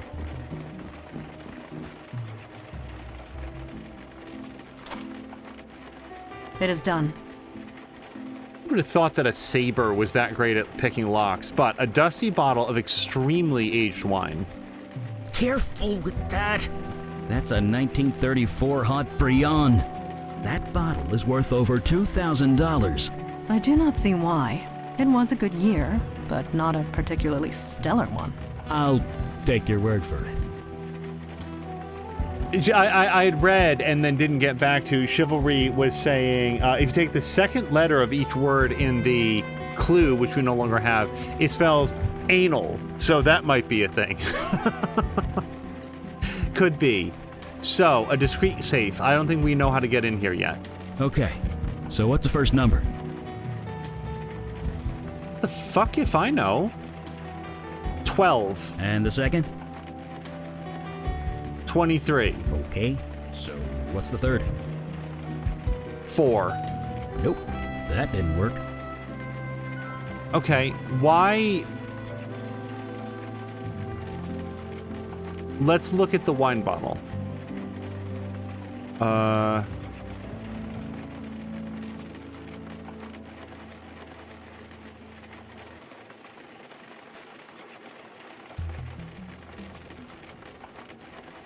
I'm still thinking about that price list that we saw on the 14th floor, because that had a bunch of numbers on it, but I don't know what this... What is this text code book for? The key to the office, and then we've got this, which is unopened. Can I give it to Eli? Can I use Eli on bottle? Can I use Mundana on bottle? I fail to... If we had reason to believe that the thing had ever been burned... No need to close it, just... Yeah. No, that's not very helpful. Then Eli could read it for us. Have we seen any other thing that would be like, here's where the... Like, at no point have I been prepping up to, now we're going to have to open the safe.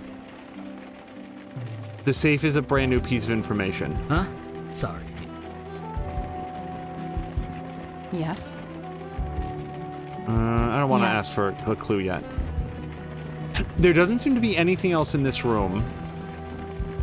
We could bring the bottle of booze up to Travis? Oh, wait, a stack of printouts. Hold on. From Roy Fellows CEO to Deborah Abu. Hello, Deborah. As you might have heard, the board unanimously voted me in as Jason Grant's replacement, so it appears we are going to be working together from now on. I have declined the use of Grant's office, as I prefer to use my own. I had a reception area installed yesterday. On Monday, please collect whatever you need and move to my office as soon as it is convenient. Looking forward to working with you, Roy Fellows, Grant City Trust CEO. From Deborah Abu, apologies for the late response. I don't have access to company emails on the weekends.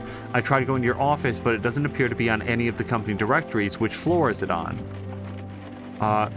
From Roy Fellows, Mr. Grant never brought you here. I'm surprised. To access my office, you'll need a key card. Jason Grant kept several spares inside his safe. Okay, so this is now we know why we want to go into the safe. Just use the key card on the elevator panel slot and you're good to go. Okay, so we need to get a key card, for a new key card from inside the... What's it called? Oh, and by the way, he's going to be like on the 66th floor or something like that. Key card, new policies, how to keep track of all the new security protocols. Mr. Grant never gave me the combination to his safe, so I'm afraid I can't get into it. Can I get a key card some other way? He never gave you the combination? What a lack of trust. Nevertheless, I'm sure you can figure it out. Here are some clues. Here we go. Here's our price thing. So, I knew this was going to come up. So, 2 coffees. Mr. Grant's favorite wine. So that's the number on the wine bottle. and then the number of flower pots on the roof. Flower pots. All right, I'm just making a note here. All right. With all due respect, Deb's out, by the way. My job is to assist you. I'm not here to play guessing games. If you can tell me the combination, I can get started right away. Roy says, if you cannot be bothered to solve one simple riddle, perhaps you are not suited to the position of administrative assistant after all. I'm sorry, the trust is broken. Consider yourself terminated. Oh man, I know he's Faye and everything, but this feels like a righteous, wrongful termination suit. I didn't want to solve the riddle of how to get into my boss's safe so I could steal his key card and then find my new boss's office. That's why she got fired. You have 1 hour to vacate the building. Please collect your personal belongings and leave. Your ID card and corporate email account will be deactivated within the hour. I'm sorry it had to be this way. Deborah says, I've worked here for 11 years. Mr. Grant never had any complaints about me nor me about him. Why the board voted you in is anyone's guess. Rest assured I'll be contacting a lawyer. Strong agree, Deborah. Good work. To my replacement, I printed out the preceding email exchanges before my company account was deactivated. I trust you'll find the situation as unfair as I do. Security's coming to escort me out of the building. Whomever finds this, I hope you do the right thing and brings these documents to HR. No, Deborah, bring them yourself. Bring them to your lawyer. That would make this section of the game unwinnable, but at this point I'm invested in Deborah's story. Someone needs to know the type of person they've elected to be in charge. Good luck, you will need it. Deborah, you need to... I hope she Xeroxed these for her lawyer. That's all I can say. Okay, so we need to find out the cost of 2 cups of coffee, and then we need to count some flower pots, because it's an adventure game. And this is how you do business in an adventure game. Okay, so 2 cups of coffee. $2.50, so that's... well, it's $5... So it's either 5 or 50. So 5. I don't know why it'd be 50 though. Because it can't be 500. So it's got to be 5. There's no such thing as 50. I'm going to write down 50 just in case. Okay, but it's 5. So we got that. Now we need to know the number of flower pots.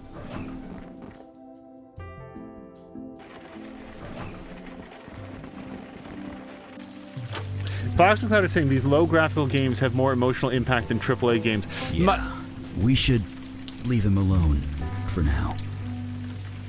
Okay? Oh, I'm gonna leave him alone. Wait, so there were 4 flower pots, by the way. I think there were 4. So let's just go downstairs. I'm gonna go, or rather, like 1 floor down. The only feedback that I have about the audio design, I really love the music in this game. The quality of the voice acting is extremely good, and I really like it. However, the voice clips themselves sound very oddly compressed, like in a way that they probably didn't need to be. And I'd be interested to know what the thought process was there. Did they... Pleasant. One could get comfortable here. It's a small piece of feedback. That kind of CEO. Okay, so what's the first number? Oh shit. Well, it's 5, but I don't remember the number in the bottle. I thought I could look that up anytime. And the second? So it was like 34? It was either 34 or 46. I think it was 34. Okay. So what's the third? 4. Hey! Okay. So, we found a key card. The blue key card. Okay, now can I, like, close this? Alright, well, I'm gonna put the blotter back over it just in case. That'll trigger a progression bug in 5 minutes, and we'll all suffer for that.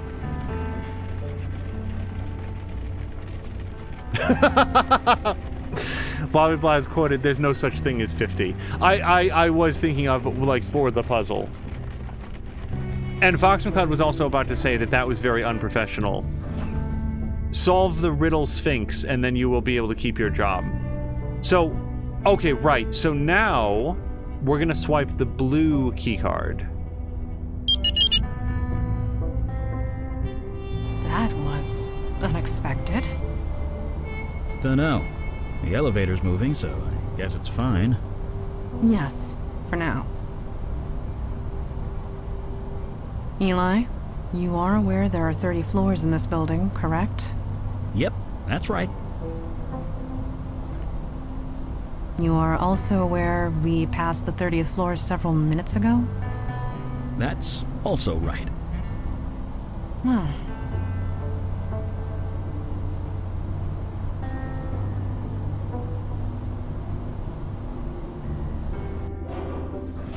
A pocket realm above the city. How did we not see this? It has been here for months. Well, we've been busy, and we're here now. That we are. The child should be nearby. Let us move. This reminds me of Lex Luthor's kryptonite, continent. Kind of a real fixer-upper. There you go, all tucked in. Daddy has a meeting to attend to. You be good. You hear? Childminder, come forth. Good evening, Mr. Goodfellow. I have business to attend to. Please watch over my son until I return. Of course. I'll have everything shipshape and Bristol fashion upon your return. Engaging comfort mode. There. Shush. Shh. Be quiet.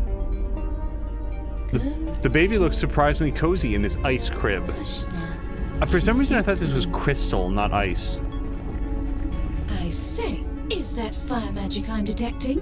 And a sword? No, this will not do. Leave immediately. Look, lady. Lethal force is authorized. Right. Sorry to bother you. There, little one. If only we had That access one's to a gone. fire mage who could melt that lady. That's a golem. An ice golem, no less.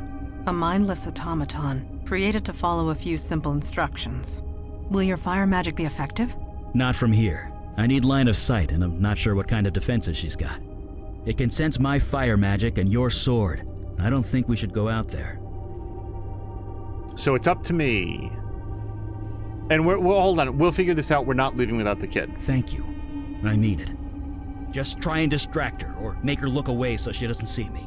I'll take care of the rest. Okay. Hello?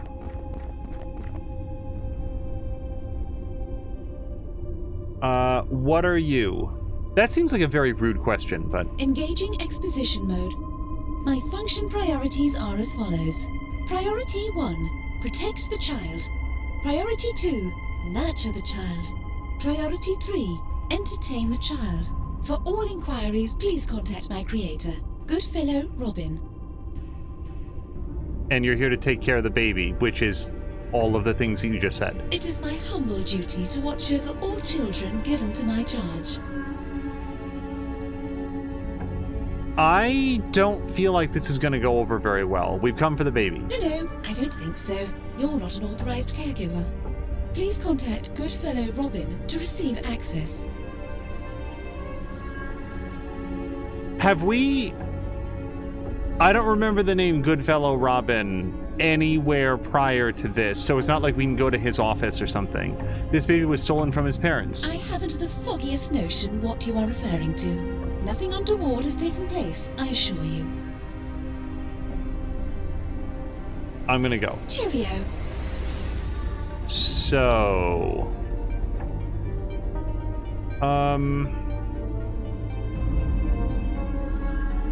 This tax code book is like why would we have picked it up? There's gotta be, like, we didn't pick up the blotter. I can't even begin to imagine. Can we bore the woman to death with tax code? Please don't interfere. Thank you. No, she's immune to taxation law.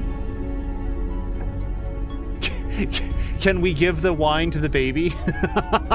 We're gonna get ice shanked. That will not help us. Okay. What happens if we just walk in here? Yeah, it's a Faye thing. Just don't go through that door again. Okay, so I wonder if we could even leave if we wanted to.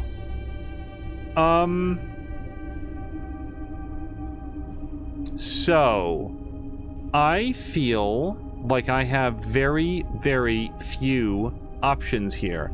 We can't go through the thing. Who the hell is Robin Goodfellow? Maybe we should go talk to, like, let's... No, we're not leaving. Oh, okay. I was gonna say, maybe we should go talk to the reception guy about, like, who's Robin Goodfellow. So... let me talk to these guys. Nope. It is cold here. Nevertheless, I will manage. The child needs us.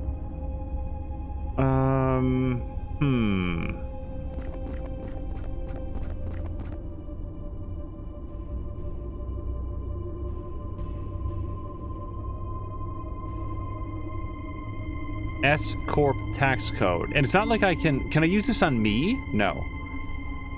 The key to the office. Then we've got this bottle of wine, which is good exclusively for the information about what year it was made. Can I give the wine to the lady? Glass bottle detected. Threat level low. Oh, okay, so we can show her things. Do you want this tax book? Please don't interfere. No. Do you want this key? No. Okay, so she does respond to the unopened bottle. I don't...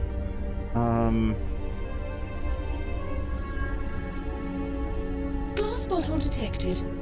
Threat level low. Why does she respond to that?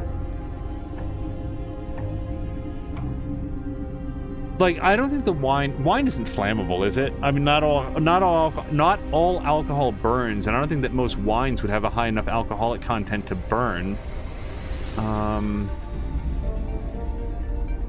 What are you trying to do? Dude, I am not sure. Oh, a little table made of ice. Okay, so we do have something down here. I guess. Is it like a changing station for the baby? Can I just talk to her from over here, though? No, he always... It seems to me like just turning her around so that Eli could come up and melt her with fire would be the way to go. It is my humble cheerio. Okay, use bottle on table. All right, that is... The wine is getting nicely chilled on an ice shelf. Well, that's fantastic. Who the hell cares? Can I take it now? Is it now a chilled bottle of wine? No, it's still just unopened. All right, so let me put that there. Can I use Eli on wine? Let me move to a safe location. Use Eli on wine. No. Use Mandana on wine. I fail to see. Use tax code on wine? What are you trying to do? Why would you want to put the wine on the shelf? It's the only action that I can take here. I can look at the baby. Let me talk to her. No, I don't have any new topics.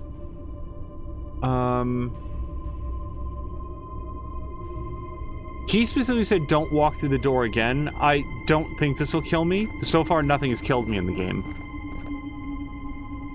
Yeah, it's, Okay, no, that's just flavor dialogue.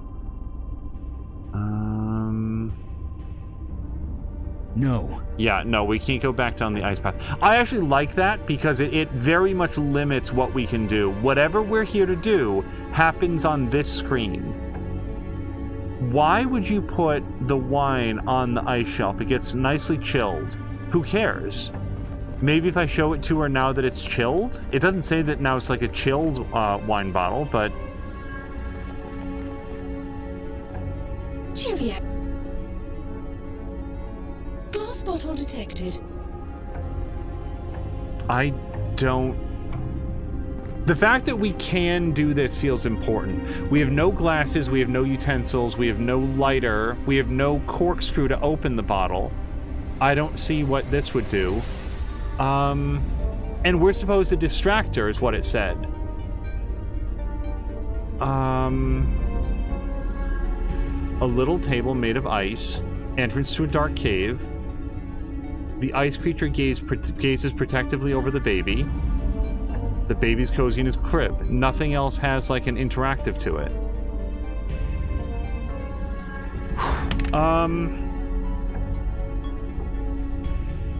The last time I got really sucked by something, it was just a sequence. Like, I needed to, like, click Mundana on the brick instead of the brick on Mundana. It was something like that. Ask the child, says Fox McCloud, if they are interested in some taxes. Actually, the last time I got really stuck, it turned out to be a bug. I don't feel like this is a bug, though. And they don't want to talk. It is cold here. It makes me... Nevertheless, I will... It's cold. Huh? And they don't want to talk. I can't talk to her. I can't talk further with her that I know of. It is my humble duty to watch over all... Humble duty. Cheerio. Baby's in the crib. Honestly, I don't know. Use Mundana on woman. Sword detected. Threat level high. Leave immediately. Lethal force is authorized. Leave immediately.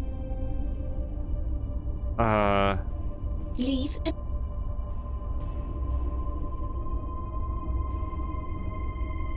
Not now. Okay, hold on. Use Mundana on this? I fail to see... So I have no more inventory items. Oh, I'm Mundana right now. The threat is cleared. All is well. Okay. This is a new mechanic. We've not had anything quite like this before. Use Eli on woman. Fire magic detected. Threat level high. Leave immediately. Lethal force is authorized. Okay, blow up the bottle. Blow up the woman. Shit. Oh my heavens, what a mess. Take two. Okay.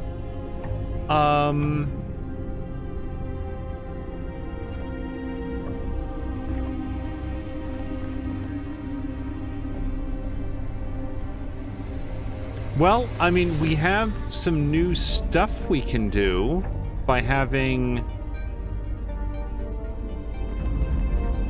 Fire magic detected. Threat level high.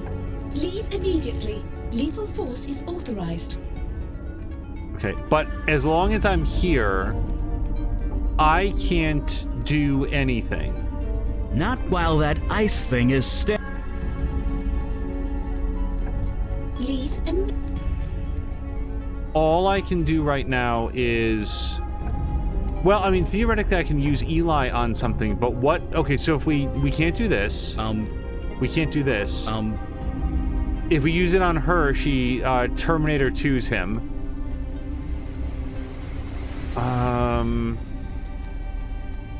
Use Mundana on... The threat is cleared. All is well. Okay, so she goes into high alert if she sees one of the two of them. Guys, I have, like, no idea.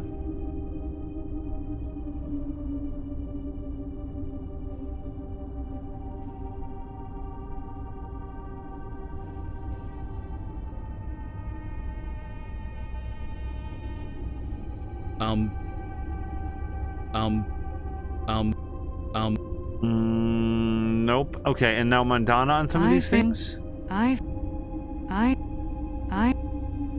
And she won't use the bottle.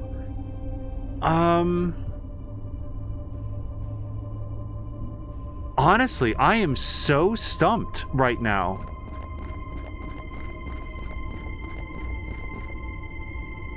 I see. Yes, this could work. Hold it steady.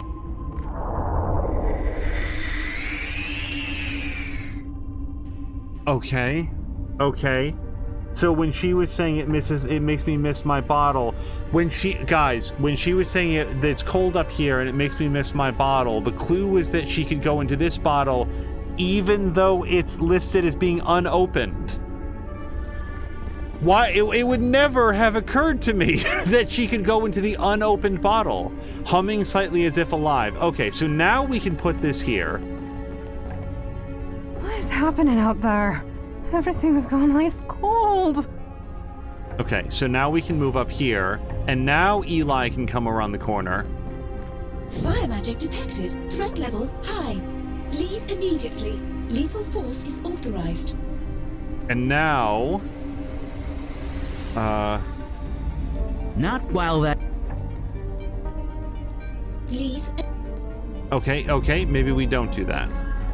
I thought that we would get her focus on him, and then Mandana pops out and shanks him. So, what do we do?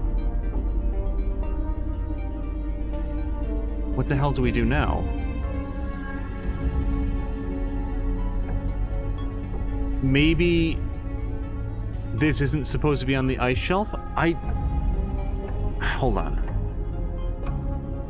Huh? Yeah, no. Come back around the corner. Fire magic detected. Threat level high. Leave immediately. Okay, use Eli on bottle. And if we... Well, hold on. Maybe now if we do this, Mandana will intervene. So we're going to try this now. Swoosh. Shit. Oh my heavens. No, she's still in the bottle. So how do you get Mandana out of the bottle? Like, I thought that he comes around, maybe he throws a fireball right there, she bursts out in a poof of smoke and then gets her. I mean, I can walk over here without any difficulty.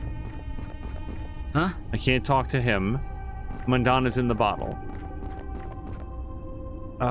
Maybe talk to her again? It is my... Cheerio. I can take the bottle. Maybe now use bottle on woman? That'd be much better.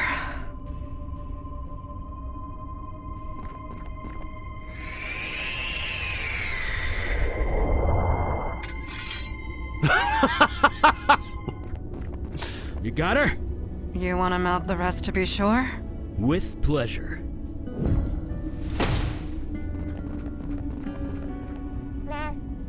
It was so easy, everyone. We did it. The mechanic that is different is that if you use Mandana on the bottle or the bottle on Mandana, it says blah, blah, blah. I'm glad we worked it out. Like, I felt so proud when we did that, like, the door puzzle, and then this one just, what are we doing? Hi, Elijah. We're here to rescue you. Hello, baby. Did you see how we bait that Mad Eye Scowl? What? But truth, like, your great-granddad is the real Shamfeen. Mandana, are you drunk? No, she's like Irish now. Might have absorbed some of that wine. How much is left in the bottle? None? Perhaps I should not pick up the child. No, perhaps you shouldn't. Hi, little one. You're safe now. Yeah, that's right. It's me. It's family. Let's get you home. Yeah, we'll probably just walk right out of here. I think it'll be fine.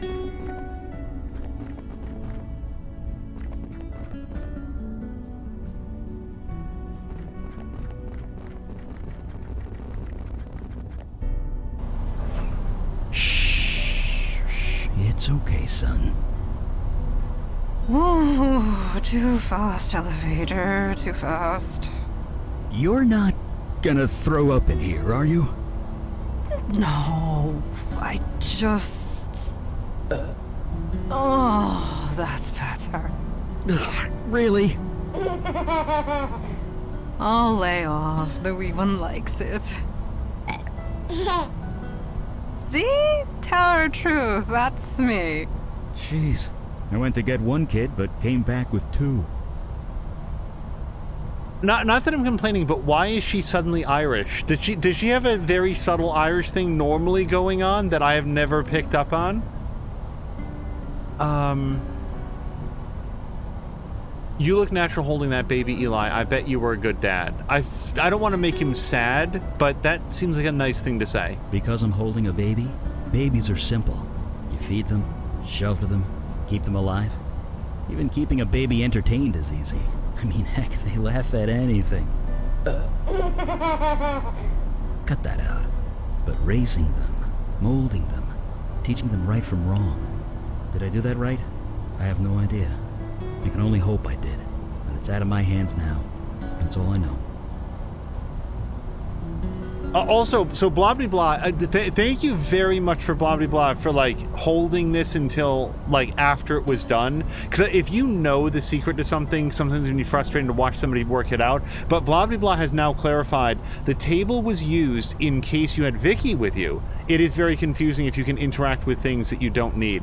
Yeah, I was just like, I kept thinking that like obviously we put the bottle on the table. I step away from it, then Eli comes around the corner, and then Mundana would pop out and get her. But we worked it out, so it's all good. What did Robin want with Elijah anyway, except obviously an heir? The Fey court can't meddle in mortal affairs. Not directly. They need dupes like Hugh or Jason Grant. Having a human child would let him skip all that. He'd have a willing agent, and the power that comes with it. But no longer. Not as long as I have breath. And, fire. What should we tell the parents? How about just here's your baby? Maybe they're not going to require a lot of other explanations. Jesus, I don't know. I think they'll just be happy to get him back. I know I would. Yeah, blah blah blah was looking it up. Lost. Thank heaven. Yeah, let's go. Blah blah blah was looking up to see if there might have been a bug. I really appreciate that. Travis? Oh, it's you. I was kind of lost in thought. What's up? Wait, is that? It's your son. We found him. But how? Where? Take him and go. It doesn't matter. Take Elijah. Go home to your wife. Move back to Florida. You'll be happier there. Trust me. Okay. You found my kid. I won't ask any questions. So, can I have him back? Oh, right. Of course. Here. It's you. It's you. You've grown a bit. But those eyes, I'd recognize them anywhere. I'm gonna take you home. Right now. You need your mother. Hell, I need your mother. Thank you. I don't know why you did this for us or how, but thank you. Anytime. In a heartbeat. Kidnapper! Thief! What the? Hello. You took something that does not belong to you. Mr. Fellows? That's Mr. Goodfellow to you. This is my child. I have a sense of mind to teach you a lesson. What the hell are you talking about? That's my son! No, I'm sorry. A deal was made. Melcarissa, you were there. You can tell them. You made the deal with Hugh Kravitz. It was not his child to give. Whether made with Hugh or with Santa Claus, a deal was still struck. By Fey law, the child is mine. The baby isn't yours, you dodgy chancer. You think you're something? Try me. I have no idea what you just said. Give us the babe, or I will run you through. It is obvious none of you will give up. There's only one thing to do now. No! I am sorry, but it is the only way. I will have to start over with another child. Unless another deal could be made. I very much dislike this. I've seen what happens to people who make deals with you. Shut up! Shut up! What kind of deal? What do you want? Simple. The child lives. He comes back home with me. I raise him as my own. In return, none of you pursue him. You will tell nobody what happened. God. You leave it be for as long as you live. So, do we have a deal? This is insane. You're insane. Yes or no? Please hurry. My arm is not as strong as it used to be. Of everybody we faced so far, I hate this guy the most. There's got to be another way. He's not going to drop the baby if we do that. I'm not going to say you're bluffing. There's got to be another way. You have 5 seconds to think of one. I'd suggest you hurry.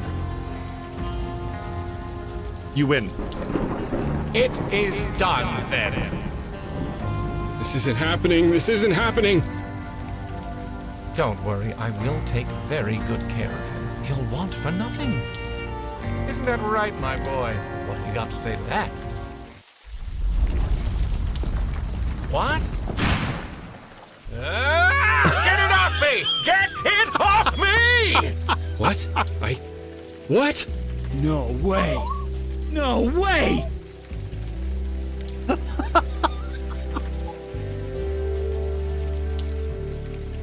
That looks like it hurts. Yeah, I know! What? What is happening? Elijah's a fire mage. Oh God. Don't worry, kid. He'll be fine. Just keep doing what you're doing. Go get him. Do us proud. Get it off me! Get it off me! Oh, I love it. We made a deal, remember? We can't pursue the child. He's right. We can't do anything. So sorry. Fine, I nullify the deal. Get it off me! Not so fast. Promise to go back to your world and never come back. You won't interfere with mortals or mortal children ever again. Fine, fine! Done! And you will owe us a favor. No, I can't. Yes, you can. And will. Unless you want to see what 2 fire mages can do. Fine, I agree. I agree to all of it. Good.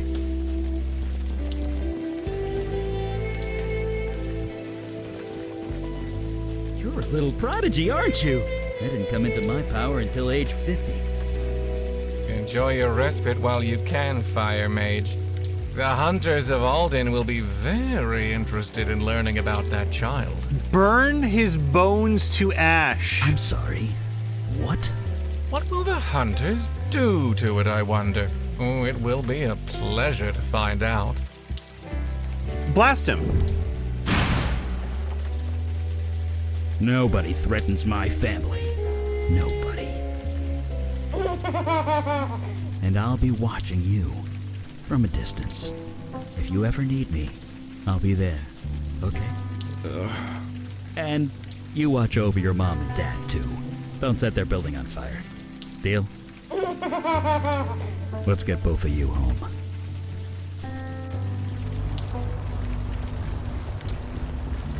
It's still kind of fuzzy.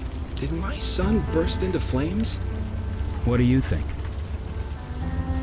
Well, that's crazy, isn't it? Sure sounds like it. Then no.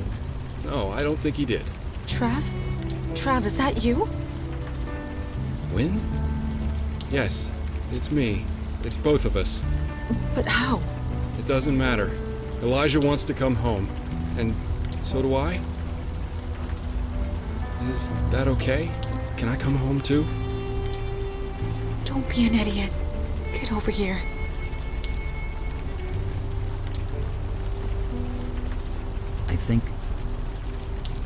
I hope they're gonna be okay. Just this once. I think it's all gonna be okay.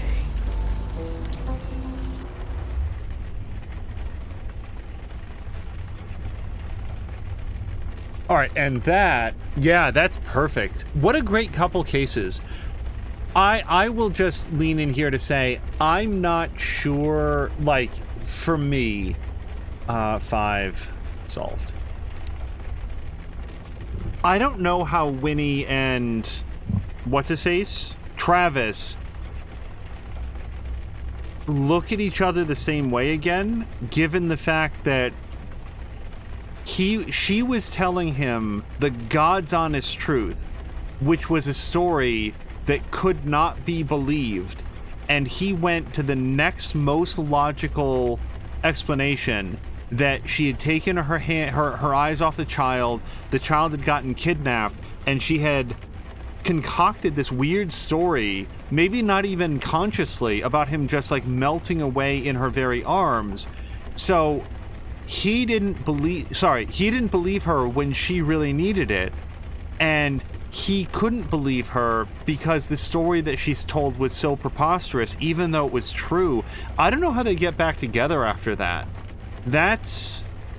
I don't know. Like, this is not Relationship Simulator, so, like, it'll be fine. I'd like to believe the best for them, but that seems like our child got kidnapped and you left to live in your office for several months rather than being here with your family when I needed you the most, that's really hard. Like, it sucks that I can absolutely see both sides of that, but I don't know how they would be able to, like, reconcile what happened between them. Anyway, what we're going to do now is find somebody fun to raid. We've learned from experience that when I leave this screen, it actually dumps all the way out to desktop. So before we go, I really want to make sure that it's included in the VOD. Thank you very much to Caroluna and Patikin for the raids. Thank you to Blah Blah Blah for having some hints ready if I needed them.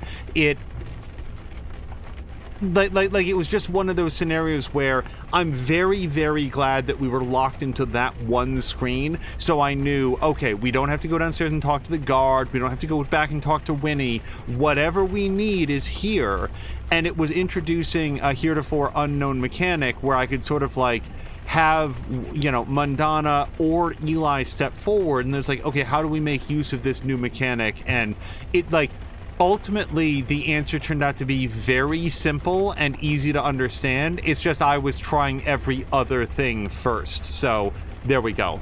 Kirlun is saying thank you for the stream. Blah blah blah saying, well, she knows how it sounded and he knows he had no other way than to not believe her. Yeah, I guess if each of them can see it from the other person, I guess to me, Winnie now knows. Winnie now would have reason to believe that when the going gets tough, Travis is just going to abandon her and doesn't necessarily trust her when she needs to be trusted above all else. I guess that would be my concern about that. It would be nice if Winnie's like, I know that what I said was so crazy that I can understand you not believing me even though I was telling you the truth, and that he would say, oh my god, you were telling me the truth the whole time, I'm so sorry that I didn't believe you. It's just, that's rough. It's just a weird thing. Anyway, let's go find somebody fun to raid, and we will see you back here, actually not here, but on Mia's channel in just about half an hour or so for a game night with the peeps. Until next time, you guys, thank you so much, and I hope you have a great night.